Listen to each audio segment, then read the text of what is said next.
Madame, Monsieur, bonjour et surtout merci d'être encore en direct comme d'habitude sur Info TV dans le cadre de votre programme Espace Mini. Nous sommes mercredi et ce mercredi comme d'habitude nous parlerons de la diaspora. Oui, vous le savez, on ne le dira jamais assez, la seule émission qui est pratiquement thématique tous les jours. Il s'agit de Espace Mini. Tous les lundis nous parlons de la politique, les mardis nous parlons de l'entrepreneuriat, les mercredis nous évoquons l'aspect ayant trait à la diaspora. Les jeudis, nous marquons un arrêt majeur pour évoquer des problèmes ayant trait à la spiritualité. Les vendredis, nous terminons souvent en beauté avec le vendredi société et les autres préfèrent le vendredi relax. Nous sommes donc mercredi. On parle de la diaspora avec une seule question ce matin. La diaspora camerounaise et le régime en place peuvent-ils travailler main dans la main? Ils sont nombreux qui pensent que la diaspora et le régime se regardent en chien de faïence.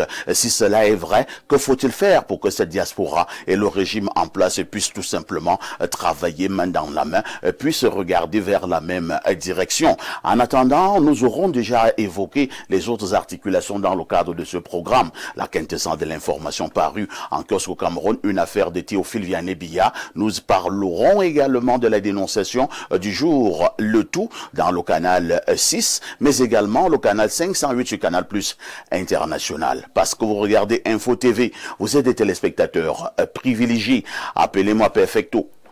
Je modère. Monsieur Diama, bonjour. Bonjour Perfecto. Comment tu vas? Je vais bien. Je crois que la plupart des gens peuvent constater que je me porte bien ce matin. Simplement pour rappeler aux Africains que, comme c'est la journée de la diaspora, il y a un 9 juin, une journée comme celle d'hier, nous perdions un illustre Camerounais, à savoir Roland Félix Moumié, qui avait été empoisonné du côté de la Belgique. C'est donc une occasion pour nous de raviver la mémoire nationale et même africaine tout entière, parce qu'il y a de brillants combattants qui ont versé de leur sang pour sauver les peuples que nous sommes aujourd'hui. Si nous sommes là, c'est parce que ces gens ont combattu. Avez-vous l'impression que ces gens, pour l'heure, ont été reconnus à leur juste valeur? Bon, la reconnaissance ne se fait pas avec des tambours, elle se fait avec des actes, et chaque génération a ses combats. Nous pensons que tout ce qui se passe aujourd'hui en Afrique, lorsque nous suivons particulièrement l'actualité, on se rend bien compte que les Africains se réveillent, mais par dose homéopathique, parce que ce n'est pas de manière généralisée. Beaucoup ont la conscience, mais beaucoup manquent encore l'action. Et nous invitons les uns et les autres à passer à l'action. Lorsque vous dites que chaque génération a ses combats, nous allons paraphraser le penseur en disant que, parce que chaque génération a ses combats, il revient à chaque génération de choisir soit de les assumer, soit de les trahir. France Fanon. En face de vous, on va accueillir un jeune Camerounais de la diaspora. Il s'agit de Bill Tadonking. Bonjour. Bonjour. Merci beaucoup de m'avoir invité. J'ai bien prononcé? Oui, tout à fait. Bill Tadonking. Exactement. Bill Tadonking. Vous êtes dans quel pays? Alors, je suis entre la France et l'Italie. Je navigue entre les deux pays. Et puis, on pourra dire aussi entre le Cameroun, la France et l'Italie. Donc, je suis constamment... C'est un triangle, là. Exactement. Un triangle gagnant, j'espère. Exactement. Le Cameroun, la France et l'Italie. Exactement. Tout à fait. Je souligne ici que vous êtes CAO, Aria Construction, conseil financier du côté de Paris. Exactement. C'est quoi un conseil financier? Alors, le conseil financier est large. Bon, moi, je suis spécialisé dans le domaine du crédit. Et je suis ce qu'on appelle un expert crédit, c'est-à-dire que j'apporte mon appui à différentes agences et groupes dans le montage de dossiers un petit peu compliqués. Et puis, bon, c'est vrai que je suis en transition parce que je vais rentrer dans tout ce qui est audit, donc contrôle d'étape de financement, voir les procédures de financement, si c'est bien respecté ou pas. Donc, moi, je suis vraiment spécialisé dans la partie crédit. J'ai appris que les auditeurs, habituellement, ils se font plein les poches. Bon. Peut-être c'est la raison pour laquelle vous voulez un peu virer. Bon, pour l'instant, ça va. J'ai les poches vides pour l'instant. Donc Ça va aller, puisque vous êtes en train de trouver une solution, celle de migrer un peu. Exactement. J'espère bien. Les auditeurs, lorsque quelqu'un va pour des opérations d'audit dans des entreprises, je parle surtout du Cameroun, je ne sais pas comment ça se passe ailleurs, après un travail d'audit de 6 mois, c'est un immeuble qui va pousser quelque part. Puisqu'il aura des choses à cacher. On va venir le voir, on va lui dire, nous pouvons nous entendre. Nous pouvons nous entendre. Enlève cette partie au niveau du rapport final. Oh, c'est un petit peu, on en reparlera, c'est un petit peu la différence entre là-bas et ici. C'est que là-bas, la marge de négociation est très très réduite. Les procédures sont assez carrées. Et nous-mêmes, auditeurs, on a d'autres responsables ou des procédures à respecter qui peuvent du coup nous retomber dessus si on ne respecte pas, si on respecte pas les procédures indiquées. Il y a une question qui me vient en tête. Hein. Le mot corruption, il est Bamileke ou bien Ewondo? Ça, vraiment, je ne saurais pas vous dire. Peut-être que sur le plateau, on aura des personnes qui... C'est pour dire que le mot corruption vient de là-bas. C'est possible. Et s'ils ont un mot pour fait. désigner cette manière de faire, ils ont appelé cela la corruption. Oui. Ça veut dire que ça existe là-bas. Non, c'est clair que ça existe. Hein. Bien sûr, ça n'existait pas, ils n'avaient pas nommé cette chose-là. Enfin, c'est un problème de logique. Oui, non, c'est clair que ça existe. Ça, il n'y a pas de souci. Maintenant, c'est une question de les marges, les pourcentages. Etc. Nous exagérons quand même un peu. Hein. Bon, ça, on en rediscutera. Hein. C'est vrai que... Bon. Ah, tu veux voir tes enfants grandir. Merci Bill d'être parmi ce matin valeureux Camerounais du côté donc de la diaspora. Lui, il reste notre invité permanent. Alain Dou, bonjour. Oui, ton invité permanent, et c'est avec plaisir que je te retrouve ce matin sur ce plateau avec mes deux co-discutants déjà installés. Je salue nos millions de téléspectateurs à travers le monde. Je salue même notre grand homme de la revue de la presse qui me regarde avec des grands yeux comme ça, vous ne me voyez pas, il sera bientôt là. Nous allons passer en beau mercredi diaspora comme d'hab. L'indétrônable TVB. On m'en voudra de ne pas le faire. Je vais saluer une sœur mbamoise. Une affaire du village, quoi. Oh, une affaire de village. Prenons ça comme ça. Elle s'appelle Laurence Abouem. Laurence ce sont vos noms. Avec ta formule, j'aime ta formule. Faites précéder de docteur. Elle est docteur en médecine et elle est du côté de la France. Voilà. Ah, on lui dit bonjour ce matin, docteur Abouem qui? Laurence Wendy Abouem. Laurence Wendy Abouem, elle est docteur en médecine. On la salue donc et on la félicite parce que pour une femme, lorsqu'elle atteint ces niveaux, il faut la féliciter. Et si elle est encore africaine, double félicitation. Lorsque nous avons dit cela, nous marquons le tout premier arrêt tout en disant qu'il nous manque un dernier invité. On espère qu'il nous retrouvera sur cette plateforme d'échange, probablement cette plateforme de bonheur. À tout de suite pour la suite.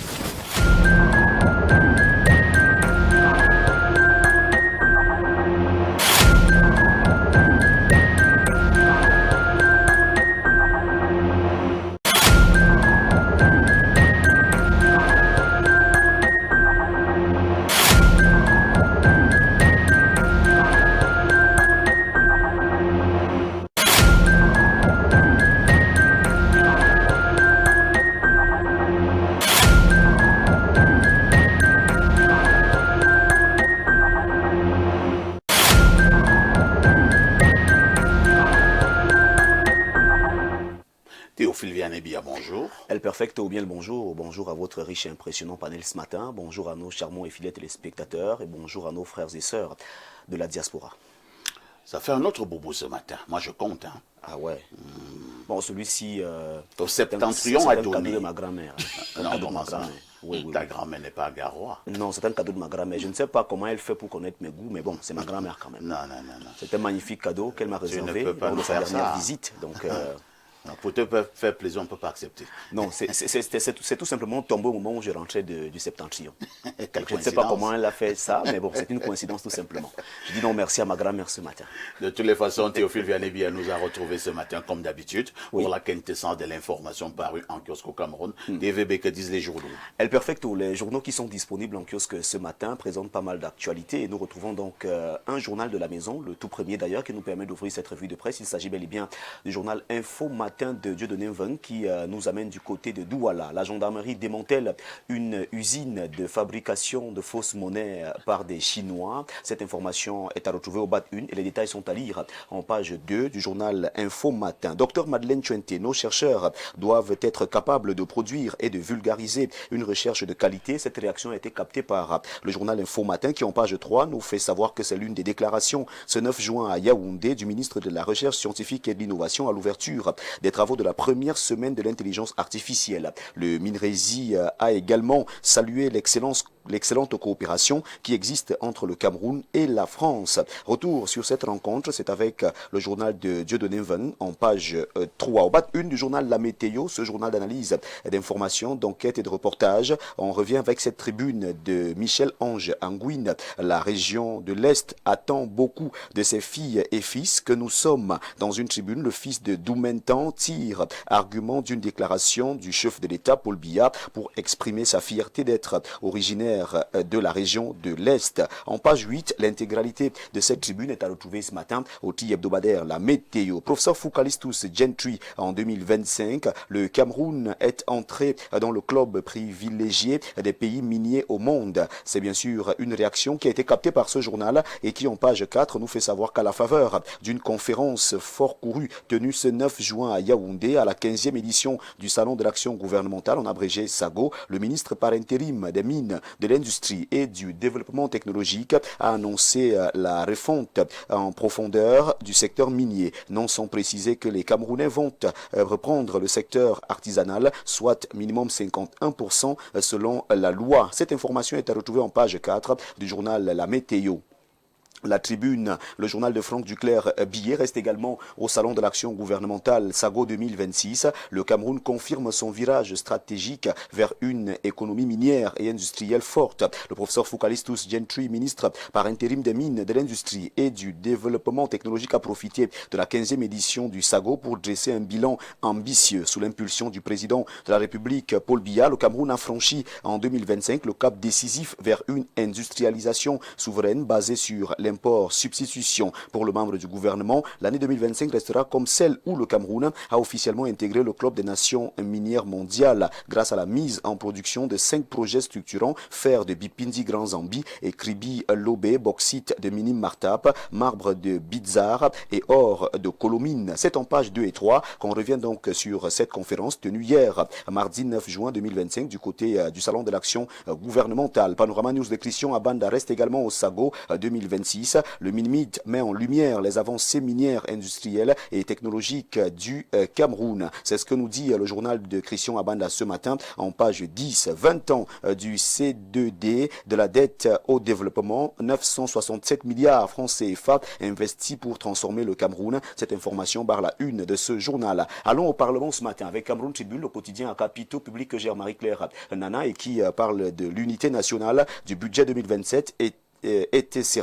Ce journal nous fait donc savoir que le Parlement est engagé. En ouverture de la 2e session ordinaire de l'année législative hier, le président du Sénat, Aboubakari Abdoulaye, et le président de l'Assemblée nationale, Théodore Datouo, ont demandé aux parlementaires d'être des agents de paix et du vivre ensemble. Les députés et les sénateurs doivent également mieux défendre les intérêts des populations, notamment dans le cadre du débat d'orientation budgétaire, moment central de ces travaux. 2e session législative, le Parlement sous pression, pointe en une le messager de Fepius Ndjawe, ouverte hier dans un climat lourd marqué par des attentes politiques et économiques fortes et dans une impression de vide institutionnel mis entre guillemets par le messager qui s'installe progressivement comme un décor permanent. Cette session ordinaire oblige les députés et les sénateurs à des réponses concrètes et non plus à des discours. La nouvelle expression n'est pas en reste ce matin et ce journal reste également au Parlement. Assemblée nationale, le discours innovant du nouveau président de l'Assemblée nationale est à lire en page 3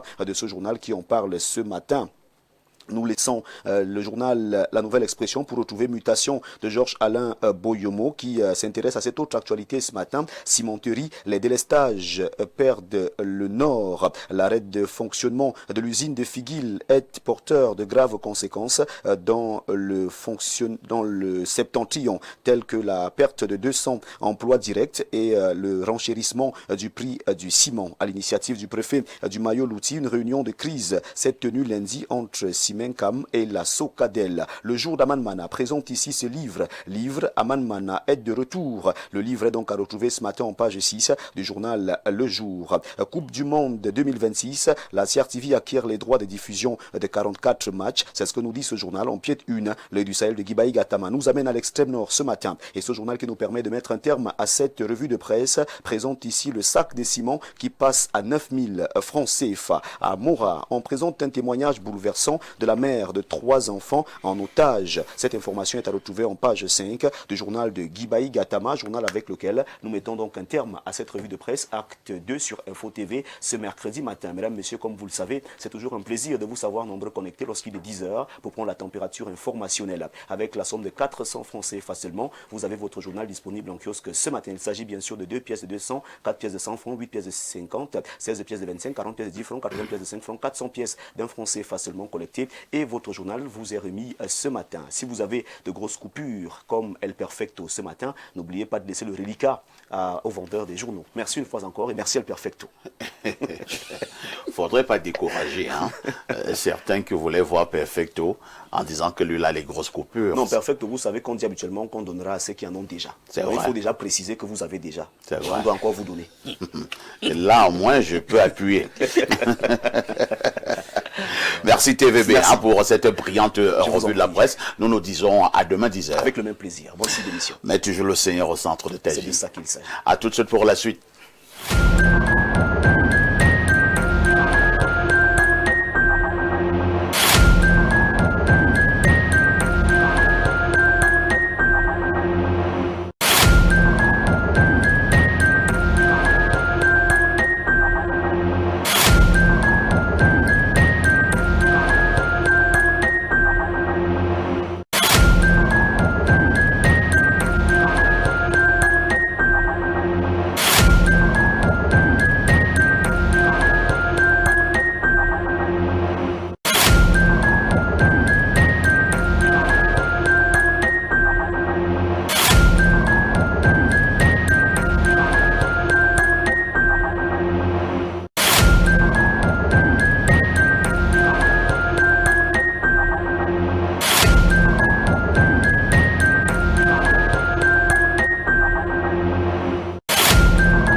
Révérend docteur Cyril Efala, bonjour. Arthur Efala. Ah, Arthur, oh là là, oui, le roi Arthur. Cyril c'était... Cyril, c'est ton frère? Oui, c'est mon faux frère. Oh. Oui. Même père, même mère? Oui, même père, même mère. Ah bon? Mais vos parents ont donné des brillants enfants? Parce que Cyril Efala, l'artiste, il était vraiment doué. Oui, oui. Mais il est allé trop tôt. Il est allé trop tôt. Oh en fait, c'est là. comme ça que les génies, mais je crois qu'il a atteint l'objectif. Ouais. Bon, vous êtes le frère de Cyril Efala. Ah oui. Et vous-même vous appelez Arthur Efala. Efala, oui. Comment vous allez? Je vais très bien, comme Jésus-Christ sur le trône. Et je salue tous les téléspectateurs d'Info TV, particulièrement Espace Miné, et à vous-même et à tous mes copanélistes. On a été habitué à vous voir le jeudi spiritualité. Hein. Oui. Le fait de vous voir un mercredi, ça fait bizarre. Oui, c'est vrai. Merci d'être là ce matin. Vous êtes le président de la Fédération des Églises de Réveil au Cameroun. Oui. Je vais passer la parole cette fois-ci à Alain Doko pour la dénonciation de ce matin. Une dénonciation ce matin peut-être sur le ton d'une interrogation. L'actualité en question a fait des chogas de la presse. Il y a de cela quelques jours, et de même que cela a fait des gordes chaudes, on parlait d'un peu plus de 190 entreprises qui exploitaient l'or du Cameroun illégalement. C'est en fait, on va saluer ici la dynamique gouvernante qui s'est mise en branle pour essayer déjà d'épingler les entreprises en question et faire le point. Mais maintenant, moi je vais dénoncer sous forme d'interrogation un autre aspect de cette situation. Ces gens viennent parasiter notre richesse. Comptez leur nombre, c'est énorme. Bien, on les a épinglés, on sait qui c'est, ils sont identifiés. Ben, qu'est-ce qu'on fait? On passe à autre chose? Tout l'or qu'ils ont exploité illégalement, là, il n'y a pas une ingénierie d'évaluation de tout ça? on laisse tomber. Bon, ils ont exploité illégalement, ils n'étaient pas enregistrés, c'est bon, on passe à autre chose. Maintenant, on va leur demander de se conformer. Et tout ce qu'ils ont volé entre-temps, qu'est-ce qu'on en fait? Des entités étrangères qui viennent dépouiller un pays souverain de sa richesse. Moi, c'est ce que je veux questionner en ce matin. Et je ne veux pas qu'on s'arrête dans la dynamique gouvernante à dire que bon, écoutez les amis, conformez-vous, puis on passe à autre chose. Ils nous ont volé, on a des problèmes de trésorerie actuellement, et il faut qu'on essaie d'évaluer ce qu'ils ont bien pu voler, et puis qu'ils nous le restituent ou qu'on trouve quelque chose de forfaitaire, pourvu que l'argent entre, parce qu'on en manque sur le moment. Merci. Mr. Diamant, cette affaire de l'or et des minerais de manière globale au Cameroun, elle devient de plus en plus importante, elle devient de plus en plus intéressante. Ce qui peut déranger plus d'un Camerounais, c'est de savoir qu'un peu plus de 60 ans après les indépendances, le Cameroun est encore siphonné comme ça par certains étrangers. Si vous allez du côté de l'Est du pays, c'est alarmant, l'exploitation sauvage et barbare de nos minéraux. Maintenant, Alain nous pose un problème. On a interpellé certaines entreprises, c'est bien beau de faire des grosses annonces, mais nous nous limitons simplement à dire qu'on a interpellé, ces gens doivent se conformer. Entre-temps, ils nous ont volé, prenons le mot, c'est le mot qui sied, et ils ont volé le Cameroun. Et quand on parle de l'or, on voit des centaines de millions, on voit des milliards. Que faisons-nous de ce vol? Oui, parfait. Quand tu parles des milliards, le citoyen lambda ne s'imagine pas la quantité de milliards. Ah oui. Si je m'en tiens aux chiffres officiels publiés par la Sonamine, la société qui s'occupe d'exploitation minière au Cameroun, de sa gestion en général, elle nous a parlé de 2000 milliards. On a retrouvé Chiffre officiel. Chiffre officiel. Je m'en tiens là pour ne pas extrapoler. Vous dites 2000 milliards. C'est ce qui est publié. Sachant que 1 milliard, c'est 1000 millions. Voilà. Maintenant, quand cela est dit, il faudrait que nous nous rendions à l'évidence que ceux-mêmes à qui on a donné les contrats de concession, pas seulement au niveau d'exploitation de l'or, la plupart n'ont jamais respecté le cahier de charge. Nous avons tous souvenance, nous qui restons dans la presse, que les chefs des villages se sont vus comme ça en train d'occuper les routes, les rues, pour empêcher que les Roumiers désormais ne passent, parce qu'ils voulaient faire entendre leur voix et les voix de leur population.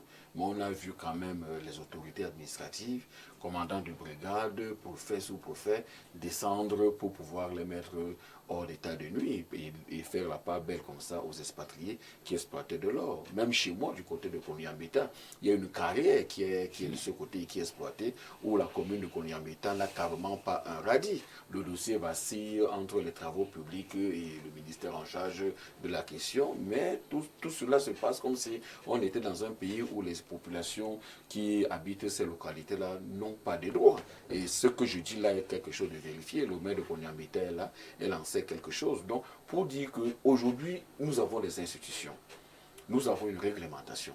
Le plus important, c'est de faire respecter ces réglementations. Mais malheureusement, c'est toujours encore les nôtres qui aident les uns et les autres, ces expatriés, entre guillemets, à partir en moyennant des prébendes. Et c'est ça le mal. C'est pour ça que tout le temps, j'aime parler du patriotisme et de la citoyenneté. Lorsque la conscience des populations s'élève, les populations, l'État devient heureux. Aujourd'hui, quand vous regardez ce qui se passe dans certains pays, pourquoi est-ce que ces choses se passent? Le souverain se sent protégé lorsque la conscience du peuple s'élève parce que le peuple devient sa première protection. Mais dans une société où la misère est galopante comme nous vivons, nous traversons là, entre-temps, le renchérissement de la vie est aussi galopant. Mais on se pose bien la question de savoir où est-ce que nous allons pouvoir aller. Le peuple cherche encore des gens à même de s'identifier à eux. Voilà pourquoi nous invitons ce matin, moi particulièrement j'invite les instances, par exemple il y a la brigade des mines qui est au niveau du ministère, d'agir avec efficacité. Nous avons pu voir la descente du ministre, du professeur Foucalistus qui était descendu, et nous avons pu tous constater que l'exploitation artisanale qui était là, qu'on avait sur les papiers, Il est allé, il a trouvé plutôt une exploitation semi-industrielle avec un engin gigantesque, comme savent le faire les Chinois. Vous comprenez un peu. Mais ici, il ne s'agit pas pour moi de stigmatiser les Chinois qui sont au Cameroun. Il faut dire que ce qu'on doit le plus stigmatiser, ce sont les nôtres qui leur permettent de poser ce genre d'acte. Puisqu'en réalité, les Chinois ne posent pas ça gratuitement. En réalité, les Chinois ne sont même pas venus d'eux-mêmes. Hein. Et vous savez que les Chinois sont les bons payeurs. Si quand hier, les Occidentaux nous prenaient par exemple une bille de bois à 100 000 francs pour aller vendre en Chine à 6 millions, et les Chinois sont venus aujourd'hui et ils payent la même bille de bois à 2 millions pour aller revendre chez eux. Ça veut dire que les Chinois sont les bons payeurs. Ça se voit dans tous les marchés. J'ai même appris autre chose. Hein. C'est-à-dire que les Chinois ont une capacité d'adaptation énorme. Ça veut dire quoi? Chez eux, ils sont rigoureux, hein, les Chinois. Extrêmement rigoureux. Mais lorsqu'ils arrivent également dans un pays, s'ils trouvent que dans ce pays, vous dansez avec un pied, les Chinois vont danser plus avec un pied que vous. Non, ce sont Donc ils se sont adaptés, vous voyez un peu, ils se sont adaptés à notre manière de faire. Ouais. Et ils le font même déjà un peu plus. Ils ont compris que nous aimons les tripatouillages. Voilà. Donc les Chinois, ils marchent avec des sacs d'argent. Hein. On ne vire pas ça dans les comptes, ils ont des sacs d'argent. Dès que vous êtes d'accord, allez, ils vont ouvrir la malle arrière et c'est ni vu ni connu. Ils ont compris, les Chinois ont compris, mais le plus important dans le partenariat ou la coopération sino-africaine ou sino-camerounaise, c'est de dire ce que nous voulons et de faire ce que nous voulons. C'est ça le plus important. Mais tel que c'est parti là, il faut que les autorités essaient de sévir davantage. Mais pour sévir, il faut croître en termes de conscience, élever notre niveau de conscience et mettre le Cameroun en avant. C'est le plus important. Sans ça, il n'y aura rien. Nous n'aurons que notre verbe et nos larmes pour pleurer. Révérend Arthur Effala, nous avons donc justement suivi cette actualité il y a quelques mois où on nous a clairement dit que le Cameroun a perdu environ 2000 milliards. C'est-à-dire que exploitation illicite de l'or. Ça sont les chiffres officiels. Hein. Si vraiment de manière officielle, on reconnaît déjà qu'on a perdu 2000 milliards, je pense que c'est même un peu plus. Un peu plus. Vous voyez un tout petit peu. Maintenant, on a interpellé certaines entreprises qui exploitent ces minerais de manière illégale au pays. Est-ce que nous nous limitons simplement à dire que non, nous les avons interpellés, elles doivent, ces entreprises, se conformer. Mais entre-temps, c'est le problème d'Alain Douk ce matin. Ces gens nous ont volé des milliards. Est-ce que ces gens ont remboursé? Que faisons-nous? C'est bien beau de voir le ministre des Mines faire des descentes, des déclarations fracassantes, mais nous nous limitons sur des descentes et des déclarations sans que le trésor public ne ressente une évolution. Si je m'en tiens, merci parfait pour cette question, si je m'en tiens à ce que dit la Bible, déjà que la Bible dit qu'au pays de la justice, point de grâce pour le méchant. Maintenant, est-ce que nous sommes au pays de la justice? Question. Parce que si réellement, et la Bible également va plus loin en disant que quand on t'arrête avec quelque chose, c'est-à-dire que de voler, tu ne dois pas seulement restituer ce que tu as volé, tu dois restituer 5 fois ce que tu as volé. Très bien. Ça veut dire qu'en réalité, si on a estimé que c'est... Ça s'appelle la réparation. La réparation ou la restitution. Si on a arrêté ces gens et on estime qu'ils ont exploité illégalement notre or, estimant, mon copanéliste a parlé d'environ 2 milliards. Ils doivent restituer 2000 milliards. 2000 milliards. Et je crois que ces sociétés sont retraçables, sont identifiables. Et ça doit même être un problème diplomatique. Mais pourquoi on ne les présente pas à la télé? Voilà. En plus. Ce ne sont pas des voleurs? Au pays de la justice, point de grâce pour le méchant, est-ce que nous sommes au pays de la justice? C'est la véritable question. Pourquoi? Posons-nous la question. Ils ont fait comment? Les autorités compétentes faisaient quoi? Dormaient? Pour qu'on exploite autant jusqu'à 2000 milliards. Ils faisaient quoi? C'est que, en fait, il y a des gens tapis sous l'ombre qui sont effectivement, qui font des marchands. On va dire que le marchandage avec ces gens, c'est simplement ça. Mais moi je dis, ils doivent restituer tout ce qu'ils ont volé, à la limite même ils doivent restituer 5 fois. Vous avez parlé de restitution, hein, Oui. et là vous évoquez la Bible, et vous parlez également de la réparation. Même notre loi le dit. Moi j'avais retenu ça quand j'allais de temps en temps au cours du côté de Soie, à l'université. Nous avions un professeur là-bas, le recteur Minkouas. Il nous répétait ça à l'amphi. Voilà. Tout fait quelqu'un de l'homme qui cause à autrui un dommage, oblige celui par la faute duquel cela est arrivé à le réparer. À le réparer, ça Ah, c'est vrai. le professeur Minkwa passait le temps bien à cité. nous dire ça. Et il nous disait que toute la loi se résume en cet article. Naturellement. Mais pourquoi ces gens ne réparent pas les torts causés au Cameroun? Non, parce qu'il y a des ramifications. Ils Ah ont, bon? ils ont des gens au sommet de l'État qui mènent le truc, mais qui, en fait, c'est eux qui sont présentés aujourd'hui, mais il y a des gens tapis dans l'ombre qui sont dans qui tiennent les commandes. Et en fait, ce qu'ils sont en train de faire là, c'est une grosse mascarade. On va vérifier. On va vérifier s'ils ont des ramifications au sommet de l'État. Ça, c'est évident. Sinon, comment ils ont fait pour faire autant, pour passer autant de temps, parce que pour exploiter cette or pendant des années, 2000 milliards, c'est des années quand même. Ils ont, pourquoi? Et vous savez ce que le Cameroun, lui, l'avait déclaré? Non. C'était dans les histoires de 192 kilogrammes. Vous voyez? Et pourquoi ils ont déclaré? De qui se moque-t-on? Voilà, de qui se moque-t-on? On va passer la parole à notre ami Bill Tadonking, qui pivote entre le Cameroun, la France et l'Italie. Alors, Bill, du côté de ces pays-là, est-ce que nous pouvons également avoir ce genre de scandale et on ne voit pas le sommet de l'État s'émouvoir?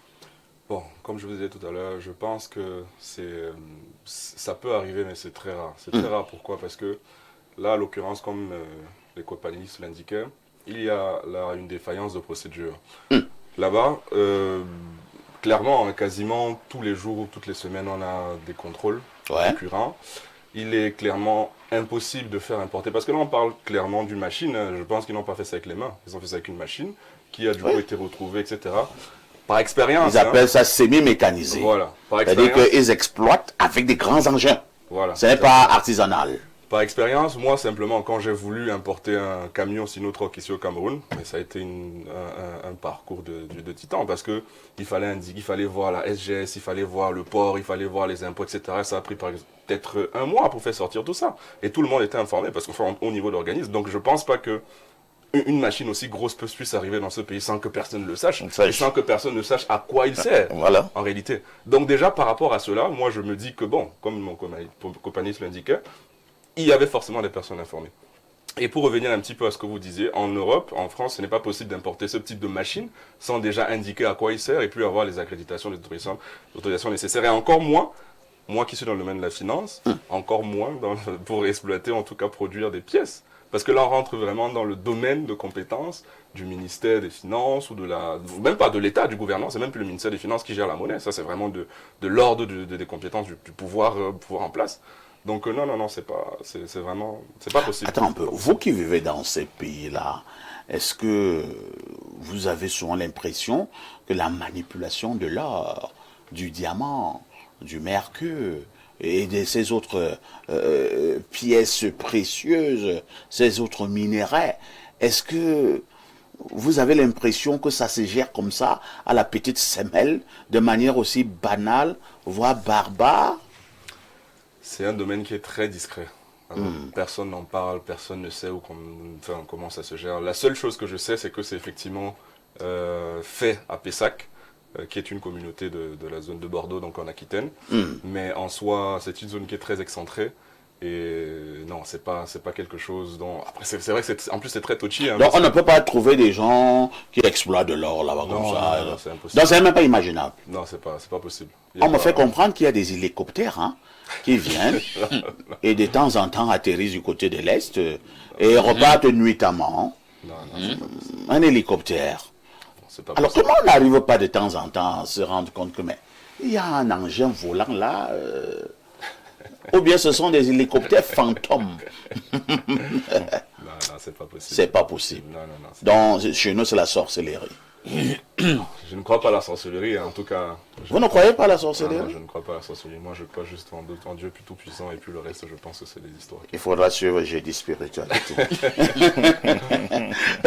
Je vais passer la parole à Alain Douk. Alain Douk, on peut en parler en riant, mais nous parlons là des problèmes très importants de la République. Parfait. À chaque fois que nos téléspectateurs me voient, les aînés et tout ça, Alain, tu dis la vérité, mais vas-y doucement, etc. Moi, je vois pas deux façons de dire la vérité. Hein. Il faut qu'on soit clair, les amis. Il faut la dire Un de pays manière. classé parmi les 10 pays les plus riches en minéraux rares. Le Cameroun est classé, on est 9e. On est 9e. C'est un pays pour sa population, on ne doit pas voir des pauvres. Au regard de ce qu'on a comme richesse. Il faut qu'on soit clair. Bon, voilà des gens. Quand il s'agit de tenir le pays en respect, personne ne doit broncher. Personne ne doit avoir la langue dissidente. Mais là, non, vraiment, les services d'intelligence, ça marche super bien. Voilà. Tu bronches là, on vient, t'arrête, on commence à t'arracher les ongles pour que tu te calmes et tout ça. Mais comment on arrive, près de 200 entités arrivent à entrer dans votre espace, et là, vous c'est pas possible. C'est pas possible. Je n'arrive pas à comprendre ça. Donc, il faut qu'on soit sérieux. Bien. Les amis, il faut revoir ça. Il faut revoir ça. Il faut qu'on se prenne au sérieux. Parce que quand vous faites ça, nous-mêmes, on ne vous prend plus au sérieux.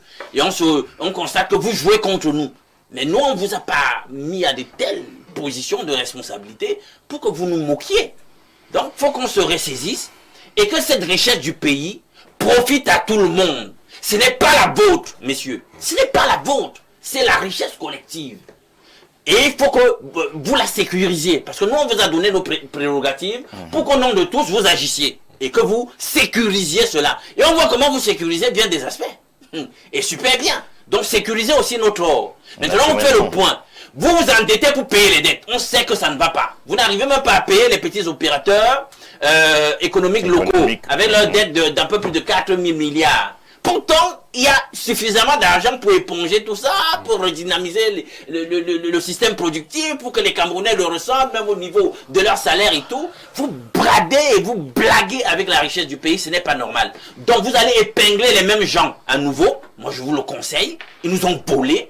Monsieur, on prend langue et vous nous dites comment, ce qu'on peut faire, même si c'est forfaitairement, et on adopte des montants forfaitaires pour compenser le vol.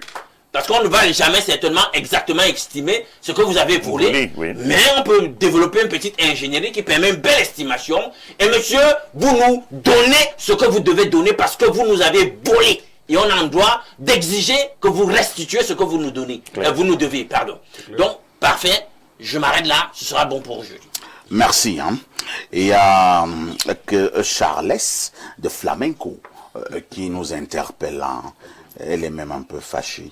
Mais je pense qu'Alain s'est retrouvé. Parce que s'est retrouvé, c'est... Bon, lisons le message. Bonjour à tous sur le plateau. Votre façon même de parler de ce problème d'exploitation d'or avec douceur ne va pas faire bouger les choses. Il faut d'abord suspendre ces conventions qui payent au moins ces 2000 milliards qu'on réclame. Ah, ça fait comment c'est Charles de Flamenco. Voilà une belle proposition, parfait. Ouais, allons à minima. Ouais. Et le manque à gagner de 2000 milliards, vous êtes 190, allez, on vous partage, c'est vous payez.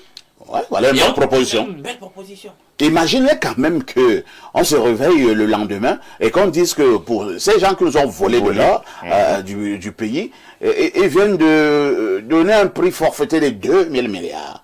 Vous imaginez ce qu'on peut faire avec 2000 milliards au Cameroun? Voilà.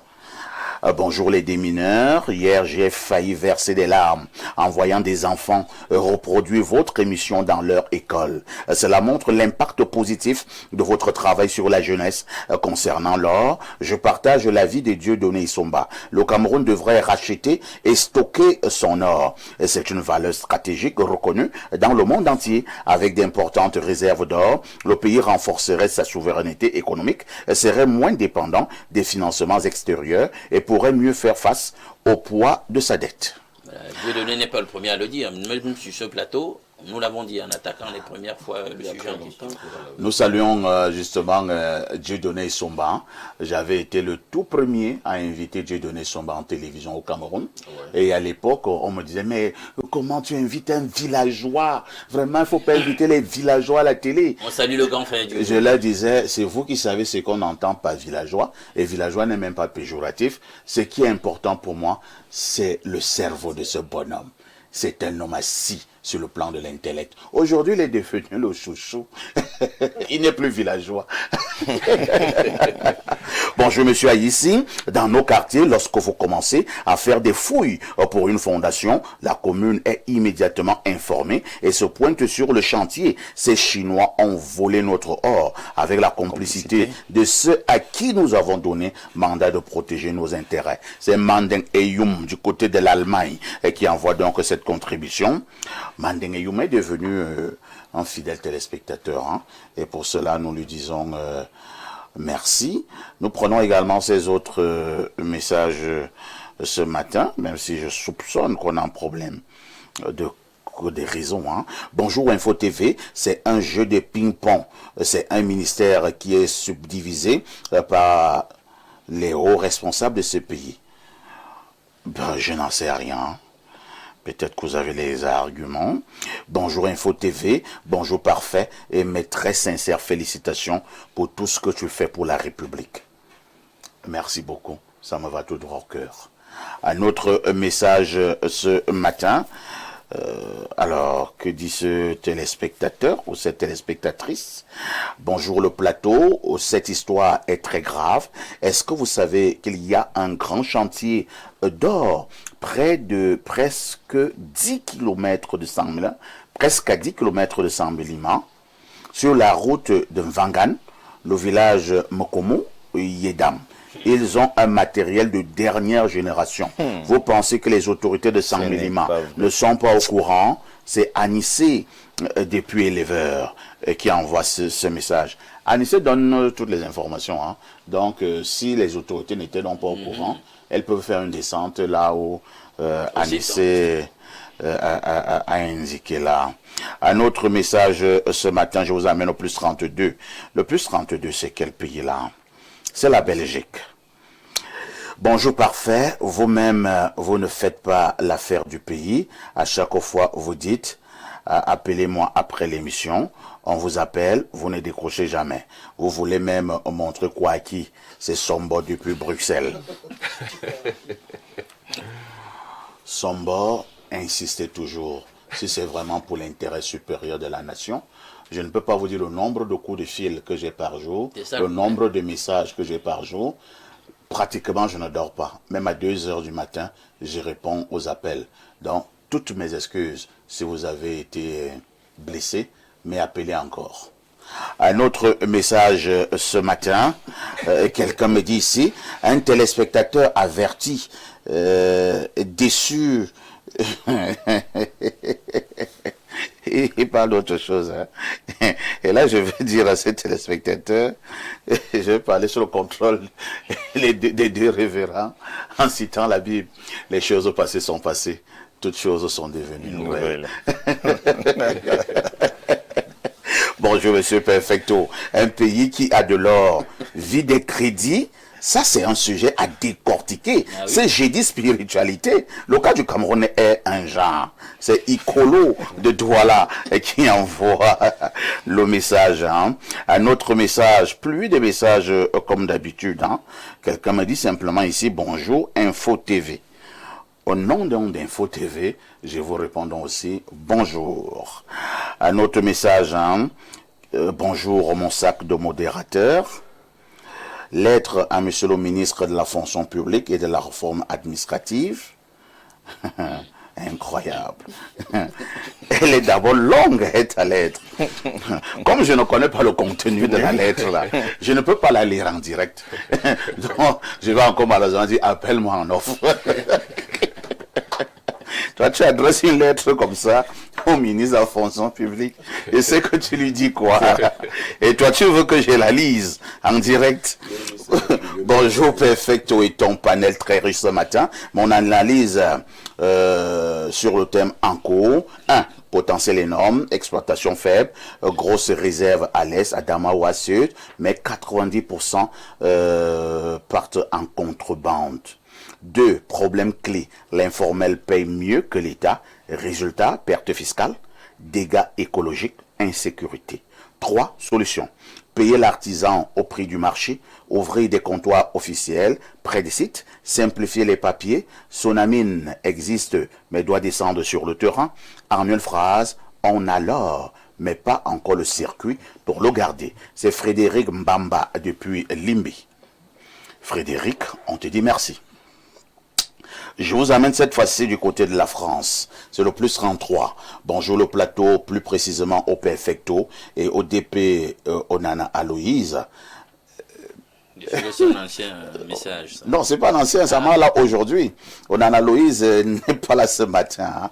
Il dit que c'est son ancien voisin à Douala, plus précisément à Niala, entre écoles. Voici 2 communiqués du MINFI qui sont contradictoires concernant la dette flottante.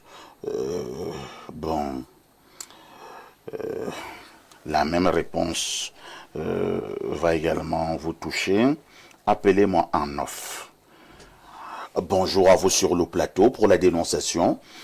Pour ma part, le vol de l'or dans notre pays est orchestré par les hauts commis de l'État. Merci Abdoulaye de Borne 15 à Sébor. Abdoulaye, dès que vous m'apporterez les preuves de votre entre guillemets allégation, je vais amplifier cela. Mais pour l'instant, on ne saurait affirmer de manière sentencière. À tout de suite pour la suite.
Makouma, bonjour. Bonjour, perfecto. Comment tu vas? Je me porte bien, mais pas comme les mines du Cameroun. Ah, dommage. Hein?